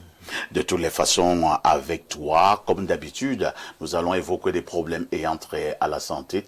Vous avez la parole. Oui, nous parlons toujours de santé de manière générale pour les personnes qui n'arrivent pas à trouver satisfaction, des personnes qui n'arrivent même pas à trouver la solution à leurs problèmes liés à la santé. Nous mettons beaucoup plus l'accent sur la santé de reproduction parce qu'il faudrait le savoir, c'est avec la démographie que nous développons un pays ou bien que nous développons les nations. Ce sont les hommes qui bâtissent les nations. C'est pourquoi Plante de Vie met toujours l'accent sur la santé de reproduction. Et nous avons des maladies là qui empêchent à l'homme de se reproduire normalement. Nous avons le chlamydia, et nous avons la syphilis, nous avons les problèmes d'azospermie et souvent le chlamydia est responsable de ces différents manquements. C'est pourquoi nous avons mis sur pied le produit appelé King Fimic 24, la solution qui vient donc résoudre les problèmes liés à l'enfantement, à l'accouchement. Nous avons donc le produit King Fimic 24, la solution qui traite les problèmes de chlamydia en quelques jours seulement. pas en 24 heures. Parce qu'il y a plusieurs personnes qui nous appellent pour nous dire qu'elles veulent guérir de leur chlamydia en 24 heures. Non, c'est pas possible que vous puissiez guérir du chlamydia en 24 heures. Même si vous êtes fait infecter en moins de 24 heures et que vous avez constaté que vous avez le chlamydia en moins de 24 heures, vous ne pouvez pas le guérir en 24 heures. C'est pas possible. Alors le produit King Fumic 24, la solution a pour rôle principal d'arrêter les symptômes apparents en 24 heures et vous suivez dans le traitement sur une période bien déterminée. Vous avez par exemple les problèmes de démangeaison sur les parties génitales, vous avez les problèmes de bourdonnement des oreilles, vous avez les problèmes de mauvaise haleine, mauvaise odeur corporelle, vous avez la plante des pieds qui chauffe, vous avez parfois les taches noires sur la plante des pieds et même parfois même sur la paume de la main. Sachez que vous avez forcément un chlamydia qui est élevé. Nous avons des personnes qui ont des problèmes de mauvaise odeur corporelle, mauvaise odeur au niveau de l'appareil génital, les problèmes des écoulements de sexe et même parfois les mauvaises odeurs au niveau des aisselles. C'est pas pour autant dire que ces personnes-là ont une mauvaise hygiène corporelle que non. Ça vient souvent de l'intérieur et ça dégage donc autour de nous. Nous avons des personnes qui ont des problèmes de chute de cheveux, c'est-à-dire qu'elles vont utiliser même des huiles, des crèmes pour pouvoir résoudre le problème au niveau du cuir chevelu, mais elles vont constater qu'il y a toujours les chutes de cheveux quand elles se brossent. C'est le chlamydia qui est élevé. Une fois que le chlamydia est élevé, forcément, vous allez avoir ces différents problèmes. Les femmes là qui ont des problèmes de crampes bouchées, des myomes ou des fibromes et même des kystes ovariens, le produit King Fumic 24 heures, la solution est disponible. Donc vous n'aurez plus besoin de passer par des opérations pour avoir la satisfaction. Ces femmes-là même qui parfois tombent enceintes et qu'elles font des fausses couches, ou bien parfois elles font des morts-nés, le produit King Fumic 24 heures, la solution vient résoudre ces problèmes. Et les hommes qui ont des problèmes de faiblesse sexuelle et éjaculation précoce, je l'avais dit plus d'une fois ici déjà que la faiblesse sexuelle en elle-même n'est pas une maladie, mais le symptôme d'une maladie qui peut être causée par le chlamydia, par les hémorroïdes, par le diabète et le stress permanent. Dieu merci, nous avons des traitements pour ces différentes maladies-là du côté de chez Plante de Vie. Merci, mais avant de partir, vous nous donnez encore des informations importantes sur votre produit à succès OpenSex. Oui, le produit OpenSex, c'est ce produit-là qui permet aux hommes qui sont victimes du petit appareil génital, ou bien qui sont victimes du rétrécissement de l'appareil génital, d'avoir une taille selon leur convenance. Nous avons 3 formats sur le marché. Il y a le grand format qui augmente entre 4 et 6 centimes d'augmentation. Il y a le moyen format qui augmente entre 2 et 4 centimes et le petit qui augmente entre 1 et 2 centimes. J'aime toujours le dire ici, chers parents, vous qui êtes en train de procréer actuellement, évitez de pratiquer la circoncision précoce. Évitez de faire porter des caleçons trop serrés à vos enfants à la maison. Parce qu'en principe, l'appareil génital de l'homme n'a pas besoin de soutien. Vous qui êtes à la maison, vous, chers adultes qui êtes à la maison, quand vous êtes peut-être seul, vous pouvez mettre un bermuda, ou bien même vous mettez simplement un long t-shirt, et vous restez simplement à la maison. Vous n'avez pas besoin de vous encombrer avec des caleçons trop serrés, parce qu'en principe, les caleçons trop serrés pour l'adulte, ça détruit la qualité du sperme et la quantité, ça détruit même et ça ralentit les spermatozoïdes. Quand vous arrivez à l'éjaculation, ils sont hyper lents et résultat de course, vous ne pouvez pas enceinter une femme. Alors le produit OpenSex, comme j'ai dit, c'est un produit qui est sans effet secondaire et sans conséquences, 100% naturel. Et là, j'avais une question. En fait, je répercute la question de certains téléspectateurs qui me rencontrent dans la rue. Certains m'ont dit, mais perfecto, on a un souci avec le Makuma. Je dis, lequel? Vous avez pris son produit et vous n'avez pas été satisfait. Il me dit, non, c'est pas ça. Nous voulons plutôt savoir s'il a un produit pour faire plutôt diminuer, pour rétrécir. Je dis, comment ça? Et ils me disent à voix basse parce que chez moi, c'est un peu plus compliqué. Il veut diminuer. Non, en ce moment, nous n'avons pas encore un produit pour diminuer la Toi, seulement pour... pour le moment, nous n'avons que uniquement pour l'augmentation. Maintenant, il y a d'autres qui m'ont également vu, parce qu'ils sont nombreux qui m'interpellent. Je prends un peu de temps seulement pour répercuter certaines de leurs questions. Alors, ils veulent bien augmenter la taille, et comme vous expliquez souvent là, mais ils ont un peu peur. Que ça risque d'augmenter de manière anarchique et finalement ils commencent à regretter. Qu'est-ce que vous dites à cela? C'est pourquoi nous parlons de 3 formats sur le marché. Il y a le grand format qui augmente entre 4 et 6 centimes, le moyen format qui augmente entre 2 et 4 et le petit entre... Donc il revient à toi de choisir. Tu choisis. plus tu consommes, parce que en principe c'est le même produit. Donc, parce qu'il y a des personnes qui pensent que quand on parle de grand format, ça veut dire que c'est plus efficace que le petit ou le moyen. Non, c'est le même produit à des quantités différentes. Ça veut dire que moi qui prends le grand format, ma durée d'utilisation sera plus importante que celle qui va prendre le petit ou bien le moyen. Donc, plus je vais utiliser le produit OpenCS, plus ça va sortir. Vous insistez, pas d'effet secondaire. Pas d'effet secondaire. Même des personnes qui ont des antécédents médicaux, ils utilisent ce produit sans problème. Merci le Makouma d'être venu encore ce matin pour un peu plus d'informations. Nous nous disons à très prochainement. Merci beaucoup, parfait. Parce que vous regardez Info TV, vous êtes des téléspectateurs privilégiés.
Si vous nous rejoignez à l'instant, vous avez fait le meilleur choix, c'est celui de regarder Info TV et surtout de suivre votre programme Espace Mini, 10h, 11h52 sur ces antennes justement. Nous vous le disions en ouverture, nous marquons un arrêt ce matin pour parler de la diaspora parce que nous sommes mercredi.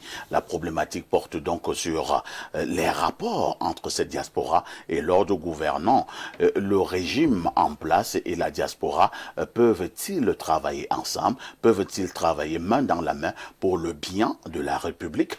Je commence par le révérend docteur Arthur Efala. Pourquoi nous posons ce problème sur la table? Nous avons fait le constat selon lequel ces gens-là se regardent presque en chien de faïence. Vous confirmez notre observation? Je dirais que je confirme, mais il y a plusieurs raisons. Déjà qu'il faut définir quelle diaspora.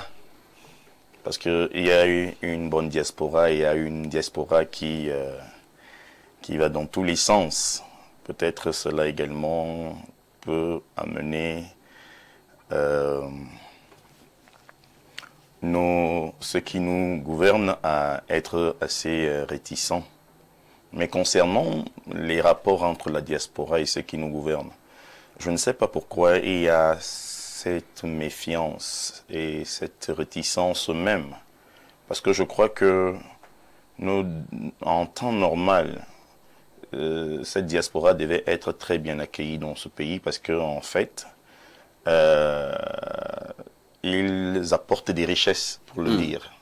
Mais malheureusement, tu vas voir beaucoup se plaignent. J'ai des amis qui te disent « je veux bien investir au Cameroun, mais quand j'arrive avec un projet qui va employer des centaines de Camerounais, des milliers de Camerounais même, c'est-à-dire que tu entres dans un bureau, quelqu'un te demande sans embâche, ma part c'est combien ?» On en parle tous les mercredis. C'est-à-dire cette dénonciation revient. C'est-à-dire que c'est une réalité, ce n'est pas que des mots. Donc, moi, je me dis, jusqu'à ce que nous voyons, moi, je vais prendre toujours les exemples dans la Bible. Tous ceux qui, effectivement, dans la parole de Dieu, étaient sortis, parfois même d'Israël, quand ils revenaient, ils étaient accueillis. Je peux citer des exemples. Nous avons même le maître même, qui, à un moment, ça n'allait pas en Israël. Il est sorti pour aller en Égypte. Et il a été protégé en Égypte. Et quand il est revenu, nous voyons ce qu'il a fait. C'est-à-dire que le fait de sortir, il y a plusieurs raisons pour lesquelles les gens sortent. Peut-être pour eux, ça ne marche pas. Peut-être ils estiment que les conditions de vie ne donnent pas par rapport à ce qu'ils ont comme talent et qu'ils peuvent faire... ce talent peut éclore ou briller ailleurs. Quand ils reviennent avec une plus-value. On doit les recevoir, on doit les accueillir, on doit rendre la démarche administrative devrait être assez souple pour que ces gens viennent réinvestir dans notre pays. Donc moi, je ne sais pas. Peut-être il y a des réalités que nous ignorons, parce que jusqu'ici, on se pose des questions. Pourquoi les rapports entre la diaspora et ceux qui nous gouvernent ne sont pas au beau fixe. Ne sont pas au beau fixe. Ils se regardent presque en chien de faïence. Donc peut-être un jour, on nous dira exactement, nous saurons la vérité. Mister Diama, nous parlons de notre diaspora ce matin et nous parlons également de notre ordre au gouvernant. Beaucoup pensent que ces deux entités se regarderaient en chien de faïence et beaucoup pensent que si tel est le cas, c'est très dangereux pour le développement de notre pays. Est-il possible que ces deux entités puissent travailler ensemble? Parfait, je ne vais pas faire dans la langue de bois. Nous sommes tous Camerounais, nous vivons dans cette société. Et nous savons bien que se référant à la sociologie, à la cosmogonie, à la culture de notre pays, je l'ai dit ici déjà récemment sur votre plateau que je m'érigeais contre certaines pratiques du côté de notre diaspora aux États-Unis. Et je crois que bien qu'il avait réagi, notre compatriote avait réagi. J'estimais ce jour-là que je préférais qu'on puisse construire des centres culturels camerounais et que les uns et les autres, toutes les cultures du Cameroun aillent s'y voir à l'intérieur pour faire tout ce qu'il y avait à faire. Maintenant, chacun de nous sait ce que c'est que le Camerounais. Chacun connaît les antécédents et je pense que les réseaux sociaux, pour ceux qui nous suivent, connaissent tout ce qui s'est passé ces dernières années du côté de l'Hexagone, de l'Europe ou bien de l'Occident. Et quand vous avez un certain type de comportement, comment voudrez-vous encourager ceux qui sont appelés à vous garantir le laisser-passer ici et l'accueil, alors que déjà de l'autre côté, vous considérez exactement comme des bourreaux? Ça, c'est une problématique majeure. Mais à côté de ça, je vais rapidement me rappeler que la problématique n'existe pas. Cette problématique existe avant que nous ayons ce genre de réaction. Cela veut dire que c'est presque anthropologique. Depuis les indépendances, nous voyons quand même que dans ce pays, il y a des gens qui nous gouvernent, qui ont quand même une double nationalité. Nous les voyons aller voter. Lorsque, pour ne pas citer la France, lorsque la France a des élections, nous les voyons bien aller voter. Nous les voyons bien aller fêter, parce que moi, personnellement, je suis régulièrement invité quand même le 14 juin. Je les vois bien s'y mouvoir. Ils sont aussi français. Mais au nom de quoi d'autres ne peuvent pas être en même temps camerounais et être suisses, français, allemands, américains, ainsi de suite. Mais le constat en tant que journaliste, quand j'ai essayé de pousser mes recherches plus loin, je me suis rendu compte que le règlement de cette affaire n'est pas un règlement collectif. C'est un règlement individuel. C'est-à-dire qu'on regarde la tête de M. Tedom, on dit que Tedom c'est un citoyen normal, c'est un Camerounais normal qui est parti à l'étranger et qui est revenu maintenant ici, qui a une attitude normale. On lui permet d'entrer et de faire ce qu'il fait et il n'a pas de problème. Par contre, on va voir la tête de parfois ici, on dit ça c'est un rebelle, c'est quelqu'un qui va nous poser des problèmes. Mais on dit non. Quel exemple? On ne peut pas accepter ça. Et je pense que notre diaspora doit davantage se réformer. Il y a déjà la diaspora, parce que quand on parle beaucoup de diaspora, on parle beaucoup plus à celle qui est en Occident. Je dis non. Et pourquoi est-ce que la diaspora qui est en Afrique n'a pas de problème? Donc les Camerounais du Tchad, c'est la diaspora. C'est la diaspora. La Guinée équatoriale. C'est la diaspora. Le Gabon. Pourquoi est-ce que nous ne la prenons pas aussi au sérieux? Pourquoi elle n'a pas autant de problèmes que celle qui est en Occident? Parce que la diaspora qui est stigmatisée, je prends le cas d'un frère qui passe son temps à insulter le président, à insulter le Cameroun. Mais vous pensez que même quand le président, là, il est humain. Quand il veut même, par exemple, dire que je vais faire quelque chose pour cet artiste-là, pour ne pas le citer. Mais vous pensez qu'en tant qu'humain, il peut le faire? Je dis non. Chacun de nous devrait se mettre à la place quand même de l'autorité. Vous n'allez pas insulter une femme et dire que vous êtes amoureux d'elle. Ça, c'est la moindre des choses, ça ne passera pas. Vous ne pouvez pas courir derrière un chien en tenant un bâton et jeter un os par terre et avec la viande, penser que le chien va venir prendre cette viande alors qu'au même moment vous soulevez le bâton. Ça ne marche pas. Je dis qu'il y a affaire de part et d'autre. Les responsabilités sont partagées. En même temps, hein, pour prendre l'aspect que vous évoquez, c'est-à-dire que s'il y a un soi-disant artiste qui passe le temps à insulter certaines autorités de la République, y compris également ces gens qui ne sont même pas des autorités de la République. Est-ce que pour lui seulement on devrait donc condamner toute la diaspora? Est-ce que toute la diaspora devrait payer les pots cassés? Pourquoi ne pas résoudre de manière, pour revenir à ce que vous disiez tout à l'heure, de manière collective? De manière collective, il faut pas se tromper. Oui. Il y a l'aspect politique. Cette diaspora constitue une force de changement indéniable. Et vous n'allez pas demander à ceux qui veulent privilégier leur posture de faire venir ceux qui ont la capacité de les déstabiliser. Ne soyons pas naïfs. Ne soyons pas naïfs. Je vous ai dit qu'il ne faut pas faire la langue de bois. La vérité est là. Aujourd'hui, nous sommes confrontés à certaines situations. Cette diaspora est une force de déstabilisation pour le régime. Le mot déstabilisation est utilisé un peu beaucoup plus durement, mais une force de changement pour le régime. Elle est une force intellectuelle, elle est une force financière, et nous savons, et le nombre y compte. Donc ne faisons pas dans la langue de bois. J'ai dit qu'il faut se réformer, il faut voir les paradigmes autrement et pouvoir changer ce qui a changé pour que nous puissions adhérer. Mais ils sont très nombreux qui reviennent ici et qui font leurs activités sans problème. Mais les autres se sont fait stigmatiser et nous savons tous, entre la Suisse, la France, l'Allemagne, l'Italie, nous savons bien ce qui se passe là-bas et personne, ça n'échappe à aucun Camerounais. Ça n'échappe à aucun Camerounais, ne faisons pas les naïfs, parfait. Merci, hein. Ne faisons pas les naïfs. J'ai voulu que notre frère de la diaspora écoute d'abord ceux qui sont restés ici au pays pour qu'ils puissent voir ce qu'ils pensent de certains qui sont du côté de la diaspora, maintenant de notre ordre gouvernant. Alors, vous qui vivez justement au niveau des deux aires, qui dérange? La diaspora ou bien c'est le régime en place?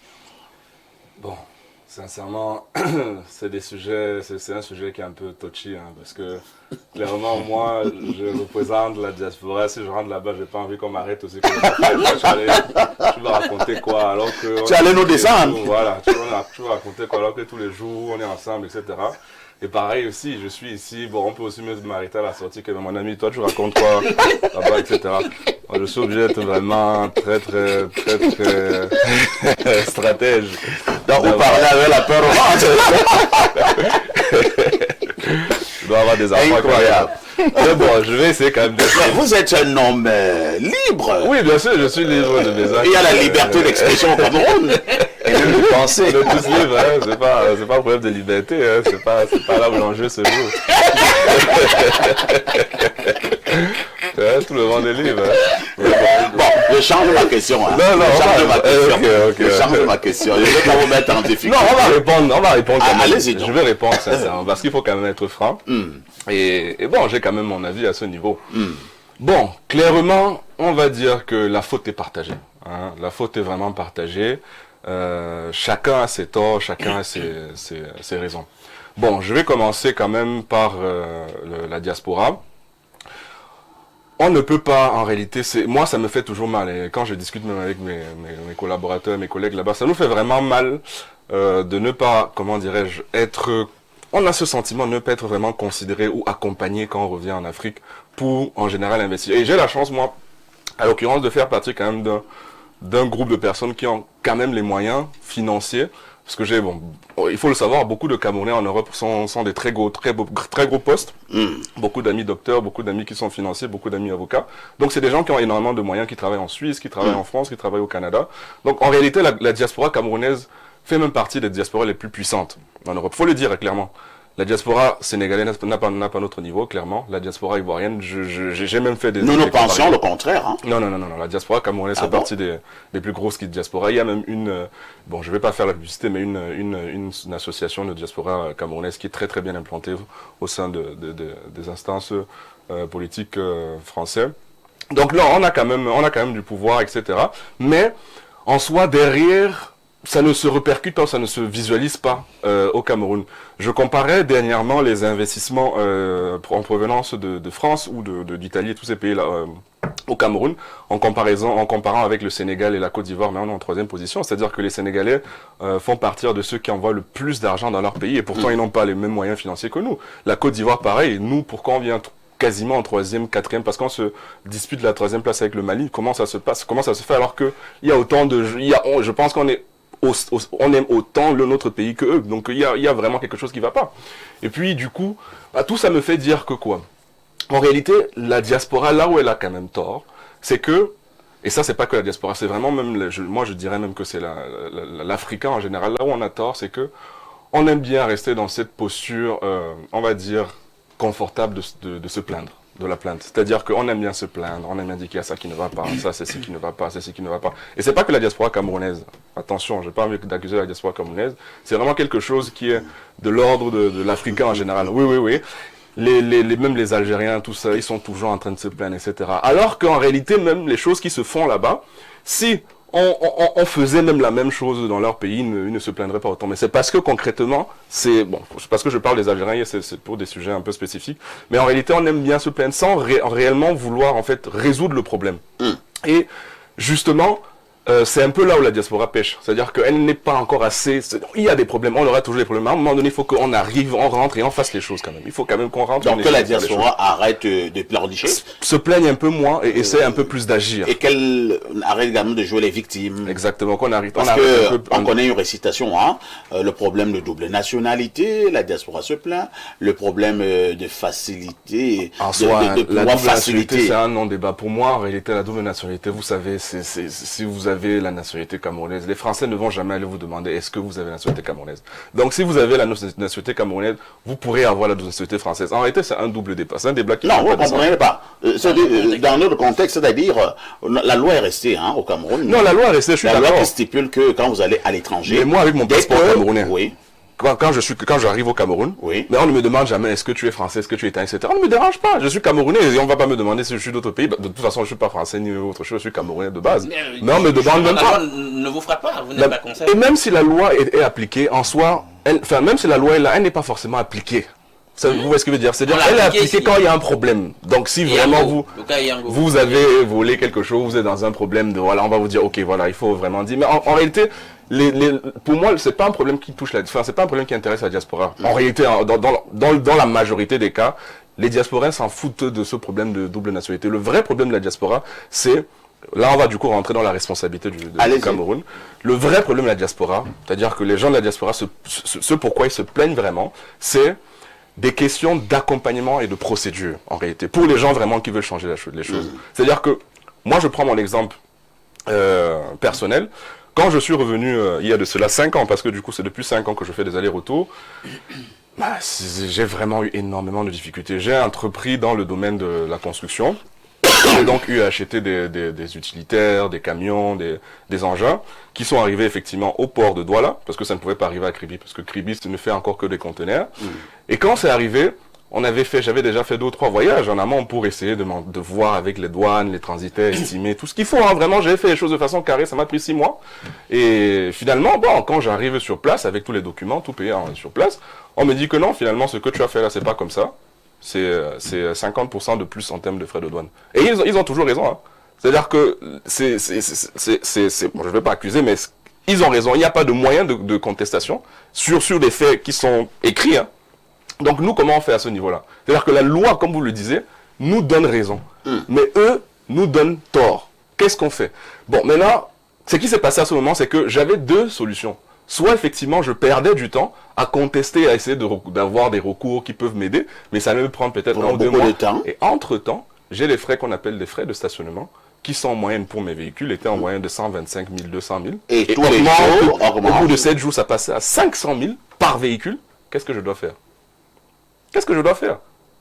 Il fallait que je m'entende avec eux. Il fallait que j'arrive à trouver une solution avec eux. Je n'ai aucun moyen de recours, je n'ai aucune solution. Personne ne peut m'aider. Donc c'est un peu ça. Et justement, concrètement, pour revenir un petit peu au sujet, voilà le vrai dénonciation. Oui, pour revenir à la question. Les procédures. La question, c'est vraiment un problème de confiance. Nous, les gens de la diaspora, on n'a pas un problème d'amour. En réalité, on aime vraiment notre pays. C'est pour ça qu'on vient. Le Cameroun n'est pas le meilleur pays dans lequel investir. Hein. Il y a le Rwanda, il y a la Côte d'Ivoire, il y a le Sénégal, il y a bientôt même le Bénin.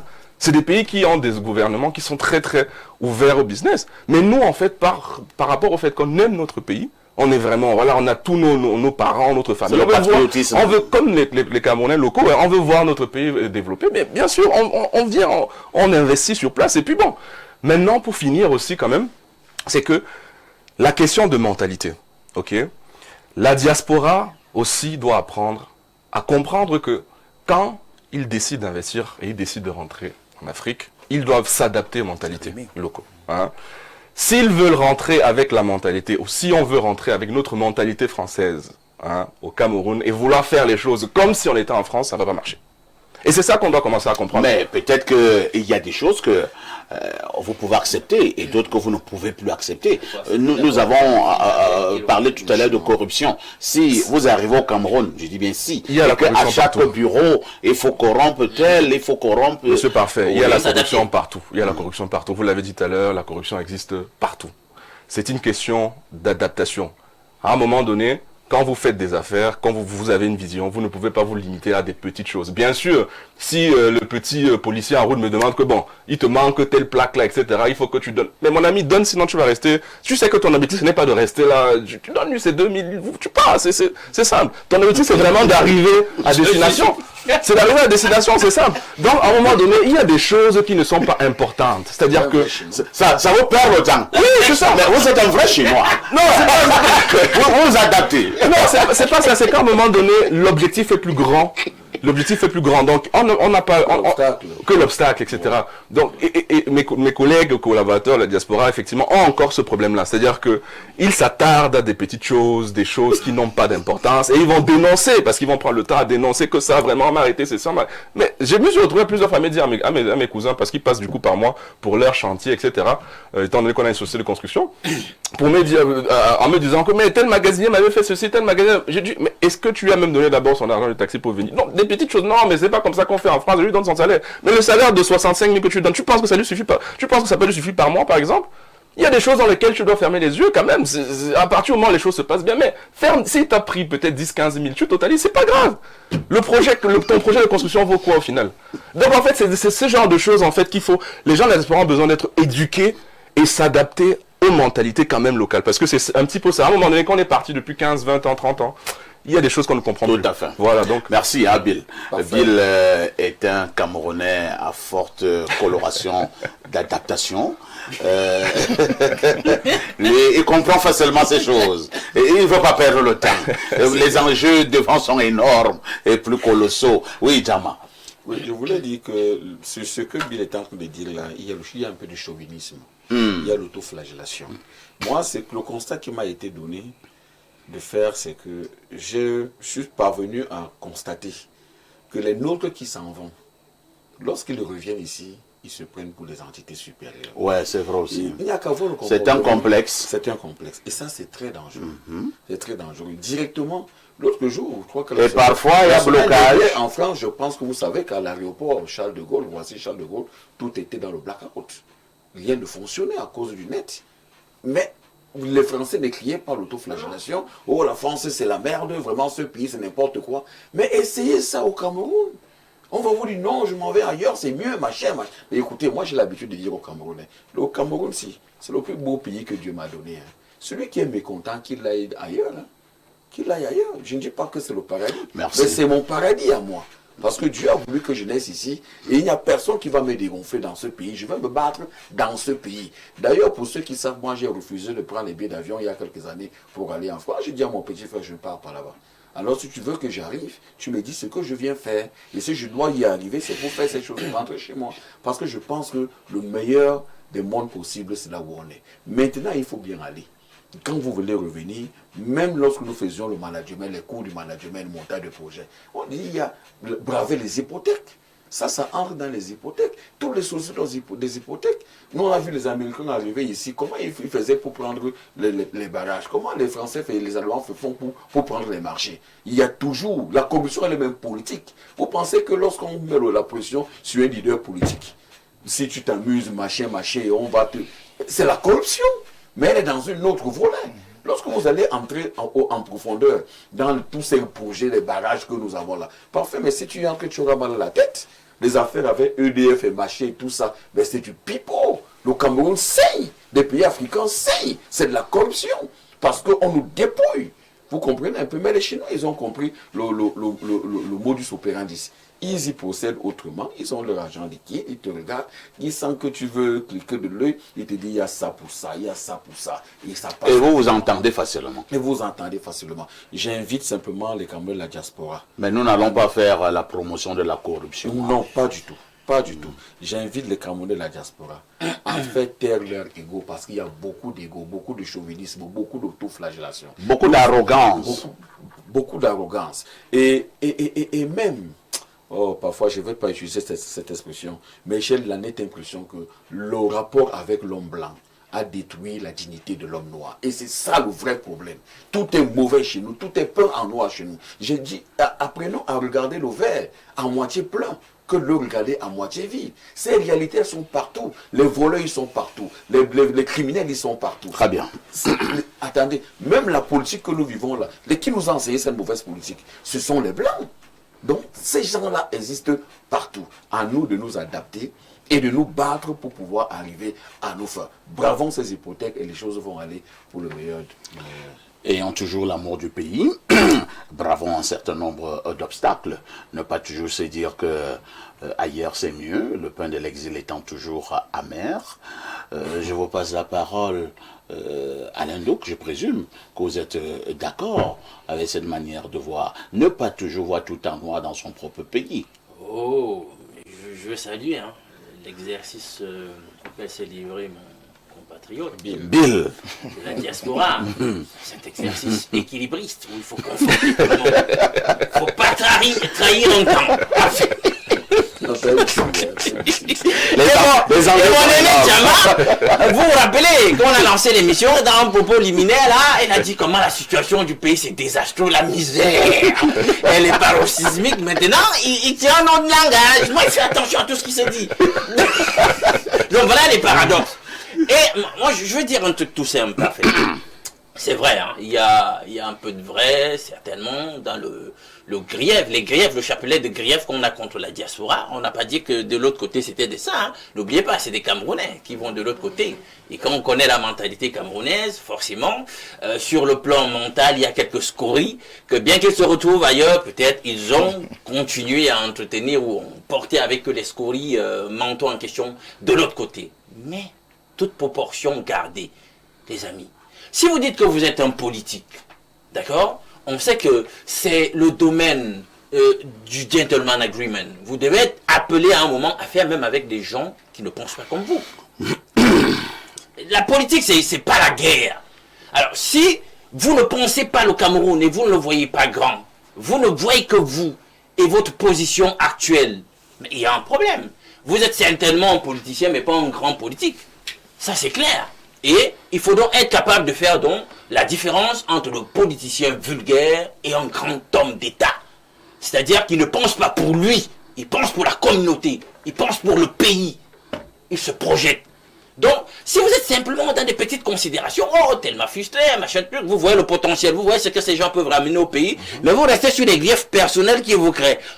Bon, je vais me venger, même si tout le pays perd. Je sais pas, en termes de milliards, combien, en termes d'attardement sur le développement, combien d'années, mais je vais leur régler leur compte. Non, attendez, c'est trop bas là. Est-ce que vous êtes à votre place? Vous êtes à votre place? Vous êtes un politicien, mais vous n'êtes pas un grand homme d'État. Et vous allez certainement entrer dans la poubelle de l'histoire d'un moment, à un moment ou à un autre. Et c'est ça le distinguo qu'il faut faire.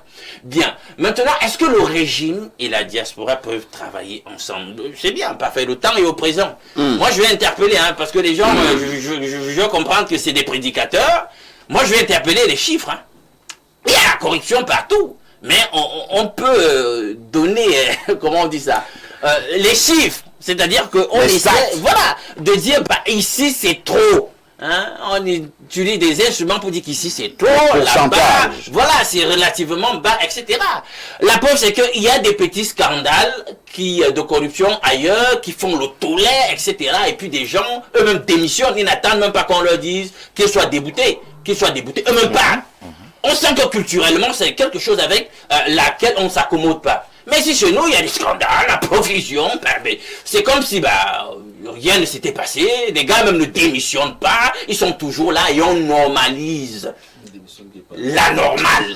Non, mais c'est de tout ça qu'il s'agit. Oui, il y a la corruption partout, mais le problème c'est que chez nous, c'est devenu endémique. Et au point où on l'a normalisé. Ça, c'est un problème. Et si je suis de la diaspora, ne me demandez pas de m'accommoder à ça.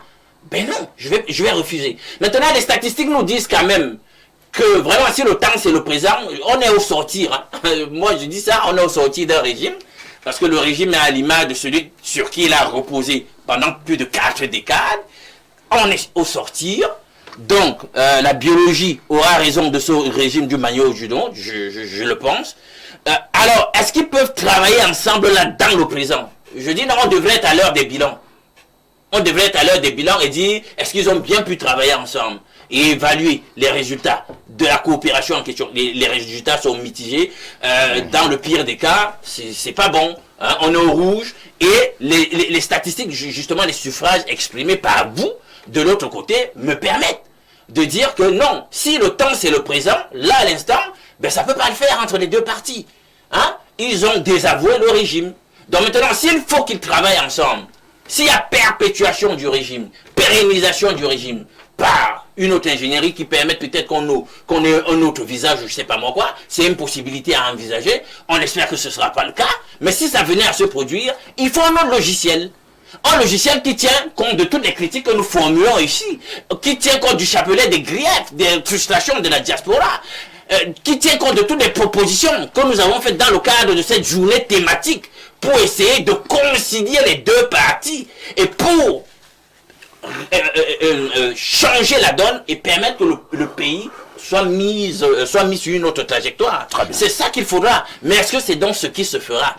Puisque apparemment on a plus de politiciens que de grands hommes d'État dans notre contexte. Les gens qui pensent au prochain mandat et non au Cameroun dans 30 ans. Merci. Merci d'établir la différence entre l'homme politique, mais également l'homme d'État. Samuel Eto'o, le président de la FECAFOOT, nous faisait cette leçon il y a quelques semaines. Il nous a donné la différence. Perfecto, j'ai une petite question. S'il te plaît, parfait. Ne me grondez pas. Mais celui qui gère notre pays ici, il ne fait pas aussi partie de la diaspora, vu que, et je vois les suspensifs. Mais c'est un ancien. C'est un ancien diasporien. Il n'en fait plus partie. Allons à nouveau plus 49 ans, c'est encore un numéro de l'Allemagne. Bonjour au plateau, ce que raconte notre confrère de la diaspora. Ah, ça a commencé. Me fait vraiment de la peine.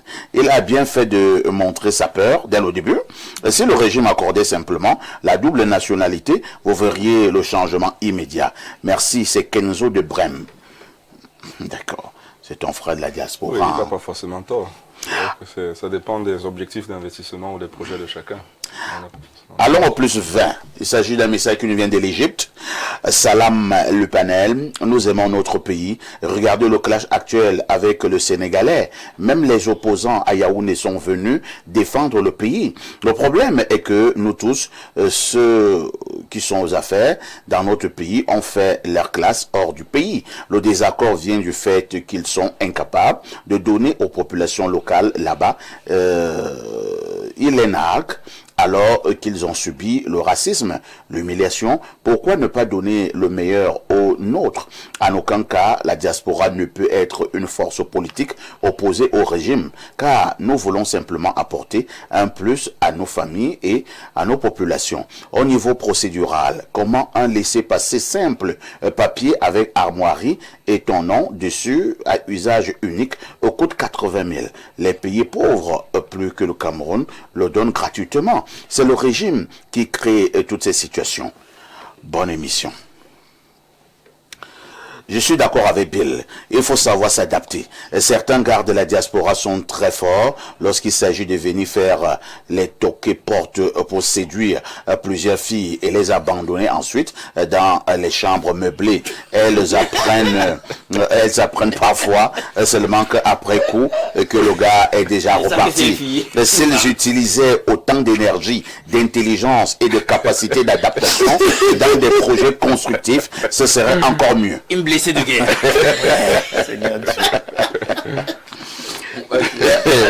Je me dis que ça doit vraiment être, comme dit Alain Douk, une blessée de guerre. Hein.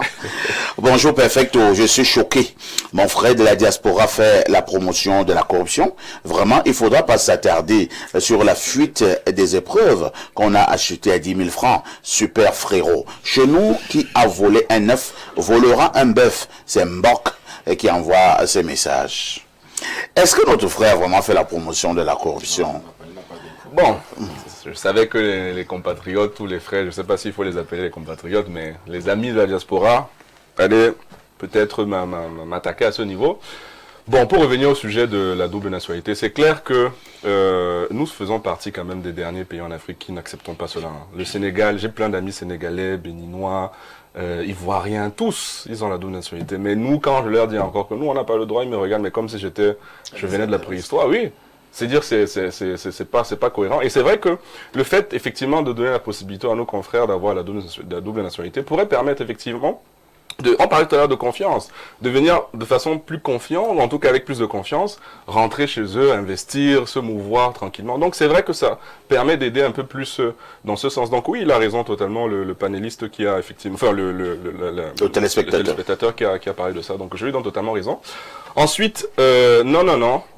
Pour revenir à la corruption, je ne fais totalement pas, je n'accepte totalement pas la corruption. Hein. Je ne sais pas ce que je disais. Je faisais un distinguo, c'est-à-dire que à un moment donné, quand vous êtes face à une situation, il faut poser deux questions. Est-ce que vous voulez lutter contre ce problème-là ou est-ce que vous avez un autre combat? C'est un choix.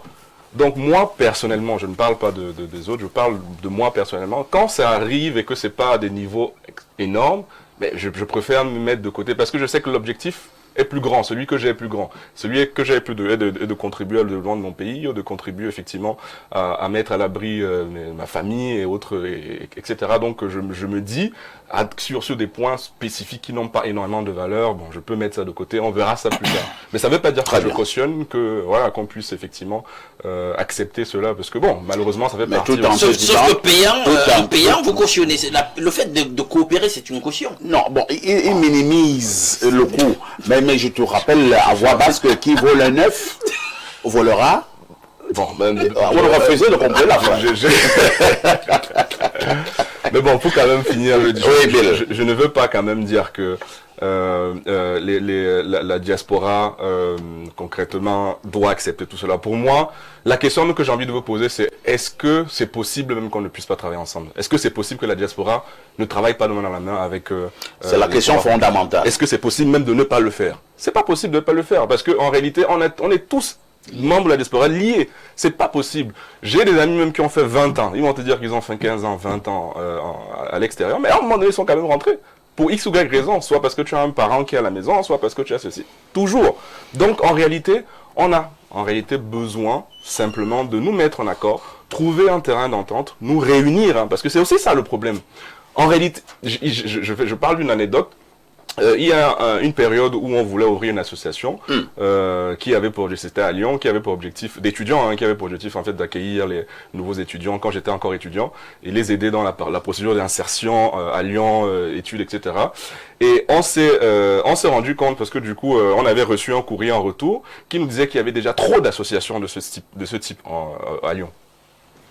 Plus de 200 associations de ce type à Lyon. Ça veut dire quoi? Ça veut dire clairement que en réalité même les Camerounais de la diaspora ne sont pas unis. C'est-à-dire que même entre nous, on n'est pas unis. Il n'y a pas réellement de communauté réelle, ou en tout cas d'association, de communication, qui permet de faire en sorte qu'on puisse avoir des actions unies et beaucoup plus incisives et percutantes. Et je pense que ce problème peut être aussi s'il est résolu, pourrait apporter d'autres solutions. C'est-à-dire que si on se réunissait tous ensemble, on venait voir effectivement les pouvoirs publics, on essaye effectivement de façon conforme. Et ça peut se voir sous l'autre angle, parce que nous l'avons dit ici sur ce plateau, une ingénierie gouvernante qui vise à vous rassembler. Justement, vous pour aussi. que vous n'évoluiez pas en îlot dispersé. Exactement. Même ici, il faudrait que les pouvoirs publics soient en capacité de pouvoir accepter, parce que comme vous le disiez, on doit faire avec les humeurs de tout le monde, donc ils doivent pouvoir être en capacité d'écouter nos requêtes, nos problèmes, et pouvoir effectivement essayer de nous accompagner, parce que bon, c'est eux qui font la politique, nous on est juste là, comme des opérateurs économiques, ou en tout cas. Bonjour, parfait, il y a ton riche panel, je ne comprends pas pourquoi vous dénoncez ceux qui ont pillé l'or et faire l'apologie de la corruption sur le plateau. Je suis vraiment dépassé, jusqu'à vous laisser le monsieur de la diaspora dire que si le petit policier en route vous interpelle, donnez-lui ce qu'il veut, parce que le temps c'est l'argent. C'est vraiment terrible. Thierry depuis est tout dit. Je pense que notre ami Bill de la diaspora a réexpliqué sa pensée. Nous insistons que Bill ne fait pas la promotion de la corruption, mais il vous explique simplement par moment les enjeux sur le terrain. Un autre message ce matin, c'est comme que tu dois sauver ta maman à l'hôpital. Bon, il n'est pas prévu que pour entrer en salle d'opération, on donne d'abord 15 000. Mais ta maman est entre la vie et la mort. Qu'est-ce que tu fais? Tu donnes les 15 000 ou bien tu laisses mourir ta mère au nom de l'intégrité. Exactement ça. Sinon, c'est de l'hypocrisie. Moi, je donne d'abord 15 000, on sauve d'abord ma mère. Et après, je vais parler. Sinon, c'est de l'hypocrisie qu'on va faire ici. C'est ça, sinon c'est l'hypocrisie. C'est dangereux. Elle va mourir. On va gérer les deux cas. Alors, il y a un long message ici, peut-être le message fait 5 pages. J'espère que je vais avoir des ressources. Alors, bien le bonjour, monsieur. Ici, prière de porter ma requête à monsieur Douk. Merci. Alors, je vais envoyer ça à Douk. Il dit, bonjour, monsieur Douk, c'est comme une lettre. Je viens à vous pour vous supplier de porter notre voix auprès de la structure en charge de l'électricité au Cameroun. J'ai nommé Socadel. Cela fait exactement une semaine, ce jour que nous sommes... Bon. Comme tu as beaucoup écrit, je vais donc envoyer cela. Oui, c'est ça. Donc, on va envoyer votre dénonciation à Alain Douk. Bonjour, l'Onkouta de la modération. Je suis Serge Germain Mabali, promoteur de l'entreprise MGS Group Consulting, spécialisé dans le second œuvre en bâtiment. Je sollicite un partenariat avec l'entreprise AG+, de monsieur Bill Takoding. Merci. Oui, appelez-moi après l'émission. Alors, nous prenons donc ces autres messages. Bonjour, monsieur Parfait Aïssi et à vous tous sur le plateau. La diaspora camerounaise et le régime peuvent vraiment travailler ensemble si et seulement si l'État du Cameroun organise un dialogue entre deux parties. L'État du Cameroun, c'est le père et la mère, alors que la diaspora, c'est l'enfant. Et lorsqu'un père tape son enfant, il le ramène toujours à la maison, de peur qu'il soit mal accompagné dehors. Je suis très embêté en République avec ces métaphores. Ah bon? Il y a déjà une plateforme, il y a des responsables de la diaspora. Allez au Mineras, vous allez les trouver. Les gars travaillent, ils font beaucoup d'activités. Personnellement, j'ai eu déjà à accompagner certains sur le terrain. Il y a le docteur Dormo qui est du côté de l'Angleterre.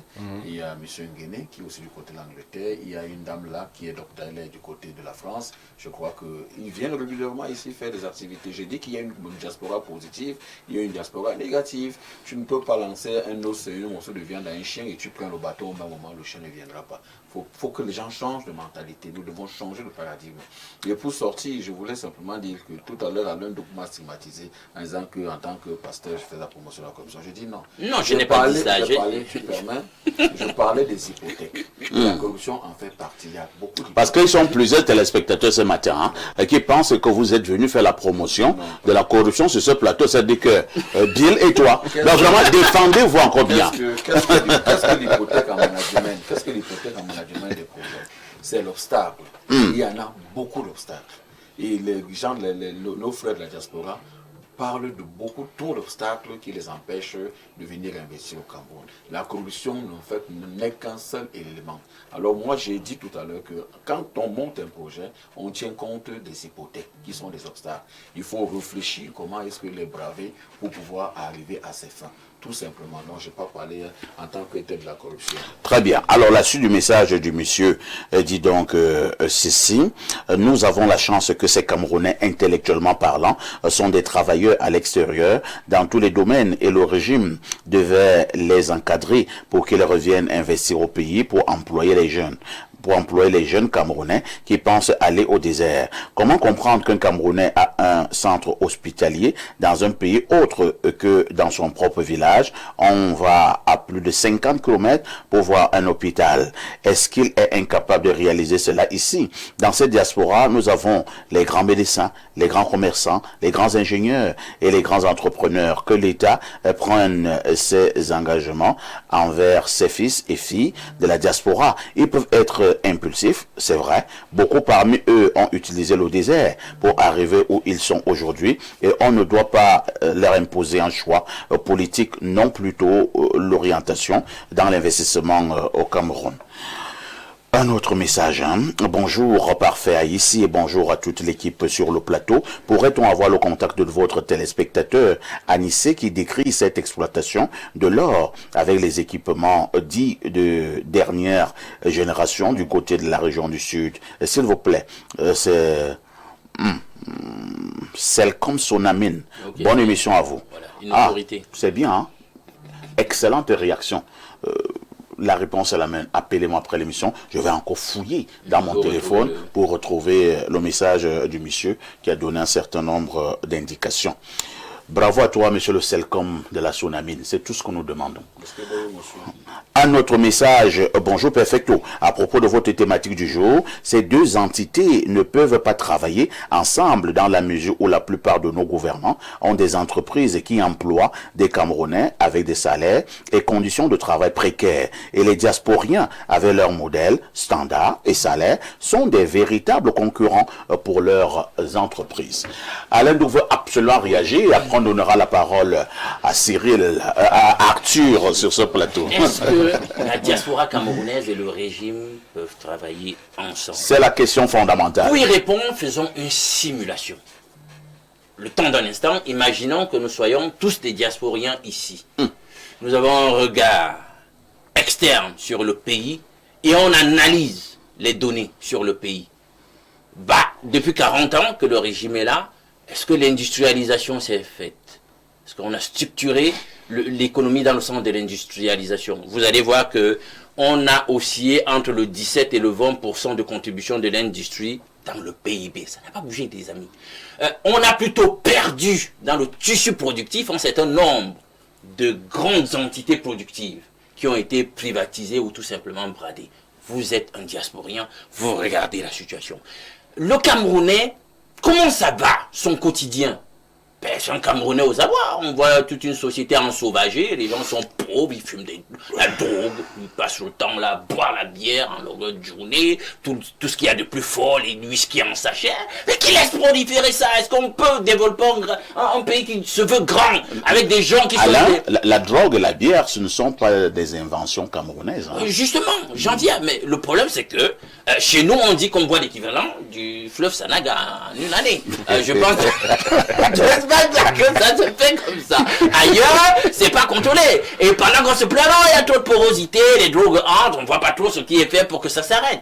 La misère est chaque jour un peu plus galopante. Vous interpellez les chiffres de nos partenaires, les institutions de Bretton Woods, ils vous font leur note et vous constatez que c'est le cas. Et même ici chez nous, on ne refuse pas. Alors, vous voyez les grandes perspectives du développement, DSE, machin, et vous vous rendez compte que eux-mêmes disent que ça marche pas. Mais attendez, quand vous évaluez tout ça, au final, et quand vous êtes là, à l'extérieur, en diaspora, vous vous dites quand même il y a un problème. Est-ce que si telle est la situation, aussi dramatique, la croissance qui n'arrive pas à s'envoler, vous le savez, nous sommes là autour de 3%. Nous sommes autour de 3%. Hein? Les gens sont mal payés, vous le savez. Mais le coût de la vie, c'est toi qui le disais tout à l'heure, Diama, ne fait qu'augmenter. Tout à l'heure, on parlait du sac de ciment, là. Hein? Il y a pas très longtemps, là, dans les 3 000, 4 000, 5 000, il est déjà à 9 000, là, au niveau du septentrion. C'est le même Camerounais, avec ces mêmes déboires, le même salaire qui stagne, la même réalité. Attendez, à un moment, en tant que diasporien, vous vous dites, mais attendez, est-ce que je coopère avec ces gens qui font stagner les choses? C'est compris. Voilà, et là, avant de passer la parole à Arthur, je sais pourquoi je le fais. Là, je pose la question aux diasporiens. Alors, ces tableaux très sombres du Cameroun que vient de peindre Alino avec beaucoup d'engouement. Vous êtes au courant quand même de ces tableaux. Bien sûr, mais pourquoi ça ne vous décourage pas, vous, de venir investir au pays? Bon, comme je vous le disais, c'est pour ça que je vous le dis, c'est pas possible de ne pas travailler ensemble. Hein. Il y a même des facteurs qui ne dépendent pas que du Cameroun. L'augmentation du coût de la vie ne dépend pas que du Cameroun. On est là tous, on subit une guerre qui est quand même mondiale. Tout le monde est informé des tenants aboutissants de cette guerre-là qui impacte indirectement forcément la vie et le coût de la vie. Les États-Unis, l'Iran. Voilà. Donc, bon, voilà, on peut dire que ce n'est pas toujours à cause du pays. Comme avec la Covid, je dis que c'est un faux prétexte. Non, c'est pas forcément à cause. C'est pour vous dire, vous dire que c'est pas forcément toujours à cause du gouvernement, d'accord. Bon, dans tous les cas, ça ne veut pas dire que la situation n'est pas, en fait, le Cameroun n'est pas est un Eldorado où il faudrait investir totalement. Vous avez totalement raison. On est clairement dans beaucoup de questionnements avant de venir investir dans ce pays. On s'est dit bon, vraiment en termes de situation. Il y a même des choses dont je ne veux pas parler, mais en réalité, il y a des facteurs qui font que ce n'est pas le plus logique d'investir. Mais bon, on le fait quand même. Pourquoi? Parce qu'on est liés, on a un amour, on est patriote. Je pense que les Camerounais de la diaspora restent des Camerounais patriotes. Hein. La guerre en Iran, c'est un prétexte. Pourquoi? Parce que quand on va interpeller la situation de la SNH et tout le micmac autour de cet incendie et de cette attaque. Là c'est autre chose. Voilà, non. Là, il faudra avoir des éléments un peu plus concordants.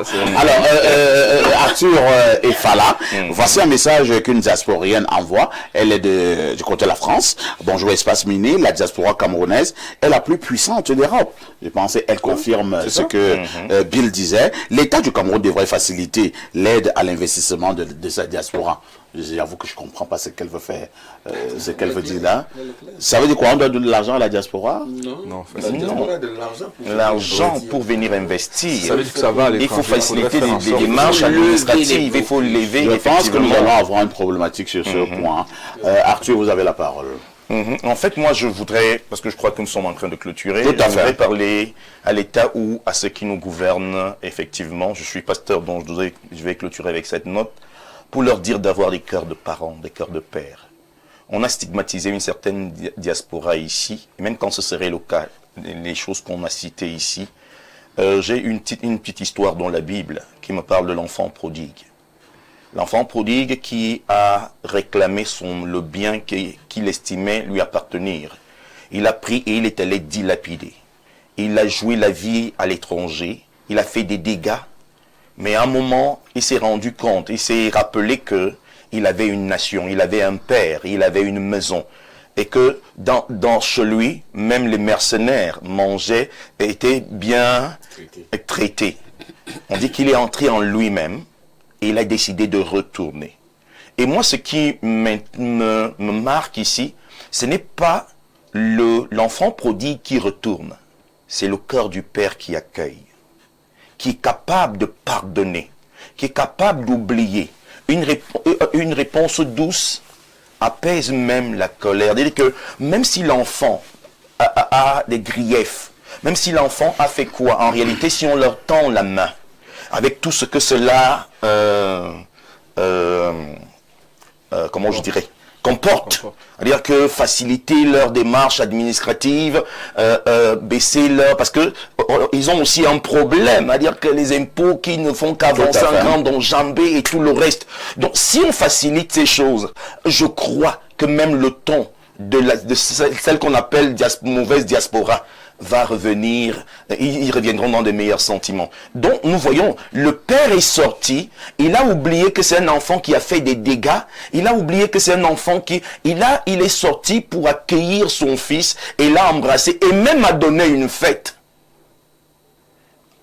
à l'honneur de cet enfant au point que le fils aîné qui était resté estimé qu'il y avait de l'injustice. Mais pourtant, Et le père dit à celui qui est resté, non, ce n'est pas de l'injustice. C'est parce que celui-ci a été perdu. Et on l'a récupéré. On a pu le récupérer. C'est-à-dire que d'une manière ou d'une autre, l'État doit effectivement être assez souple.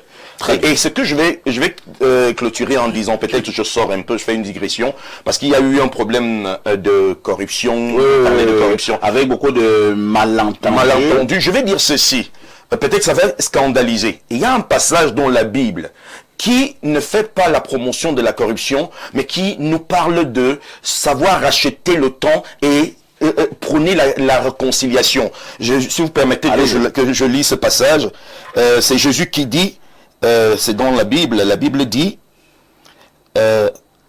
accorde-toi promptement, c'est dans le livre de Matthieu, accorde-toi promptement avec ton adversaire pendant que tu es en chemin, avec lui de peur qu'il ne te livre au juge, que le juge ne te livre à l'officier de justice et que tu sois mis en prison.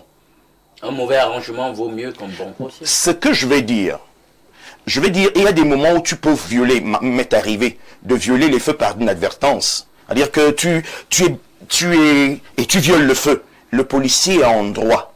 Maintenant, tu vas laisser qu'il amène la voiture en fourrière et pourtant tu es fautif? Alors tu le corromps alors. Non, écoute bien. Mais tu vas supplier de la langue que vraiment ça finit comme ça. Oui, tu vas supplier de la langue et quand il va te dire oui, je te comprends, mais laisse-moi quand même un jus.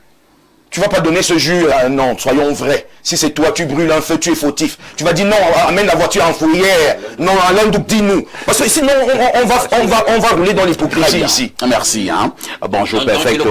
S'il vous plaît, dites au monsieur sur le plateau. Quel monsieur? Ils sont 4 là, sur le plateau, que le Sénégal ne reconnaît pas la double nationalité. C'est Karim Wade a les problèmes à s'imposer au Sénégal. Cela est dû à sa double nationalité. C'est Asnan Kachouni qui envoie cette contribution. Alors, quelqu'un me dit ici, pour la question de travailler ensemble, diaspora, régime actuel, je vous propose de lire dans la Bible. On parle beaucoup de Bible ce matin. Je pense que ce sont les deux références sur le plateau qui vous ont contaminé. Il nous dit donc que je vous propose de lire dans la Bible Matthieu 9, versets 16 à 17. Matthieu 9, verset 16. Personne ne met une pièce de drap neuf à un vieil habit, car elle emporterait une partie de l'habit et la déchirure serait pire. Et on ne met pas du vin nouveau. Et là, je suis sûr que Douk est d'accord avec la suite. C'est justement cela. Matthieu 9, 17, et il dit, on ne met pas non plus du vin nouveau dans de vieilles outres. Autrement, les outres se rompent, le vin se répand et les outres sont perdues. Mais on met le vin nouveau dans des outres neuves. Et le vin et les autres se conservent. C'est parfait. Oui, en quelques secondes, je dirais, parlons même de la double nationalité. En réalité, ce serait une lecture à géométrie variable.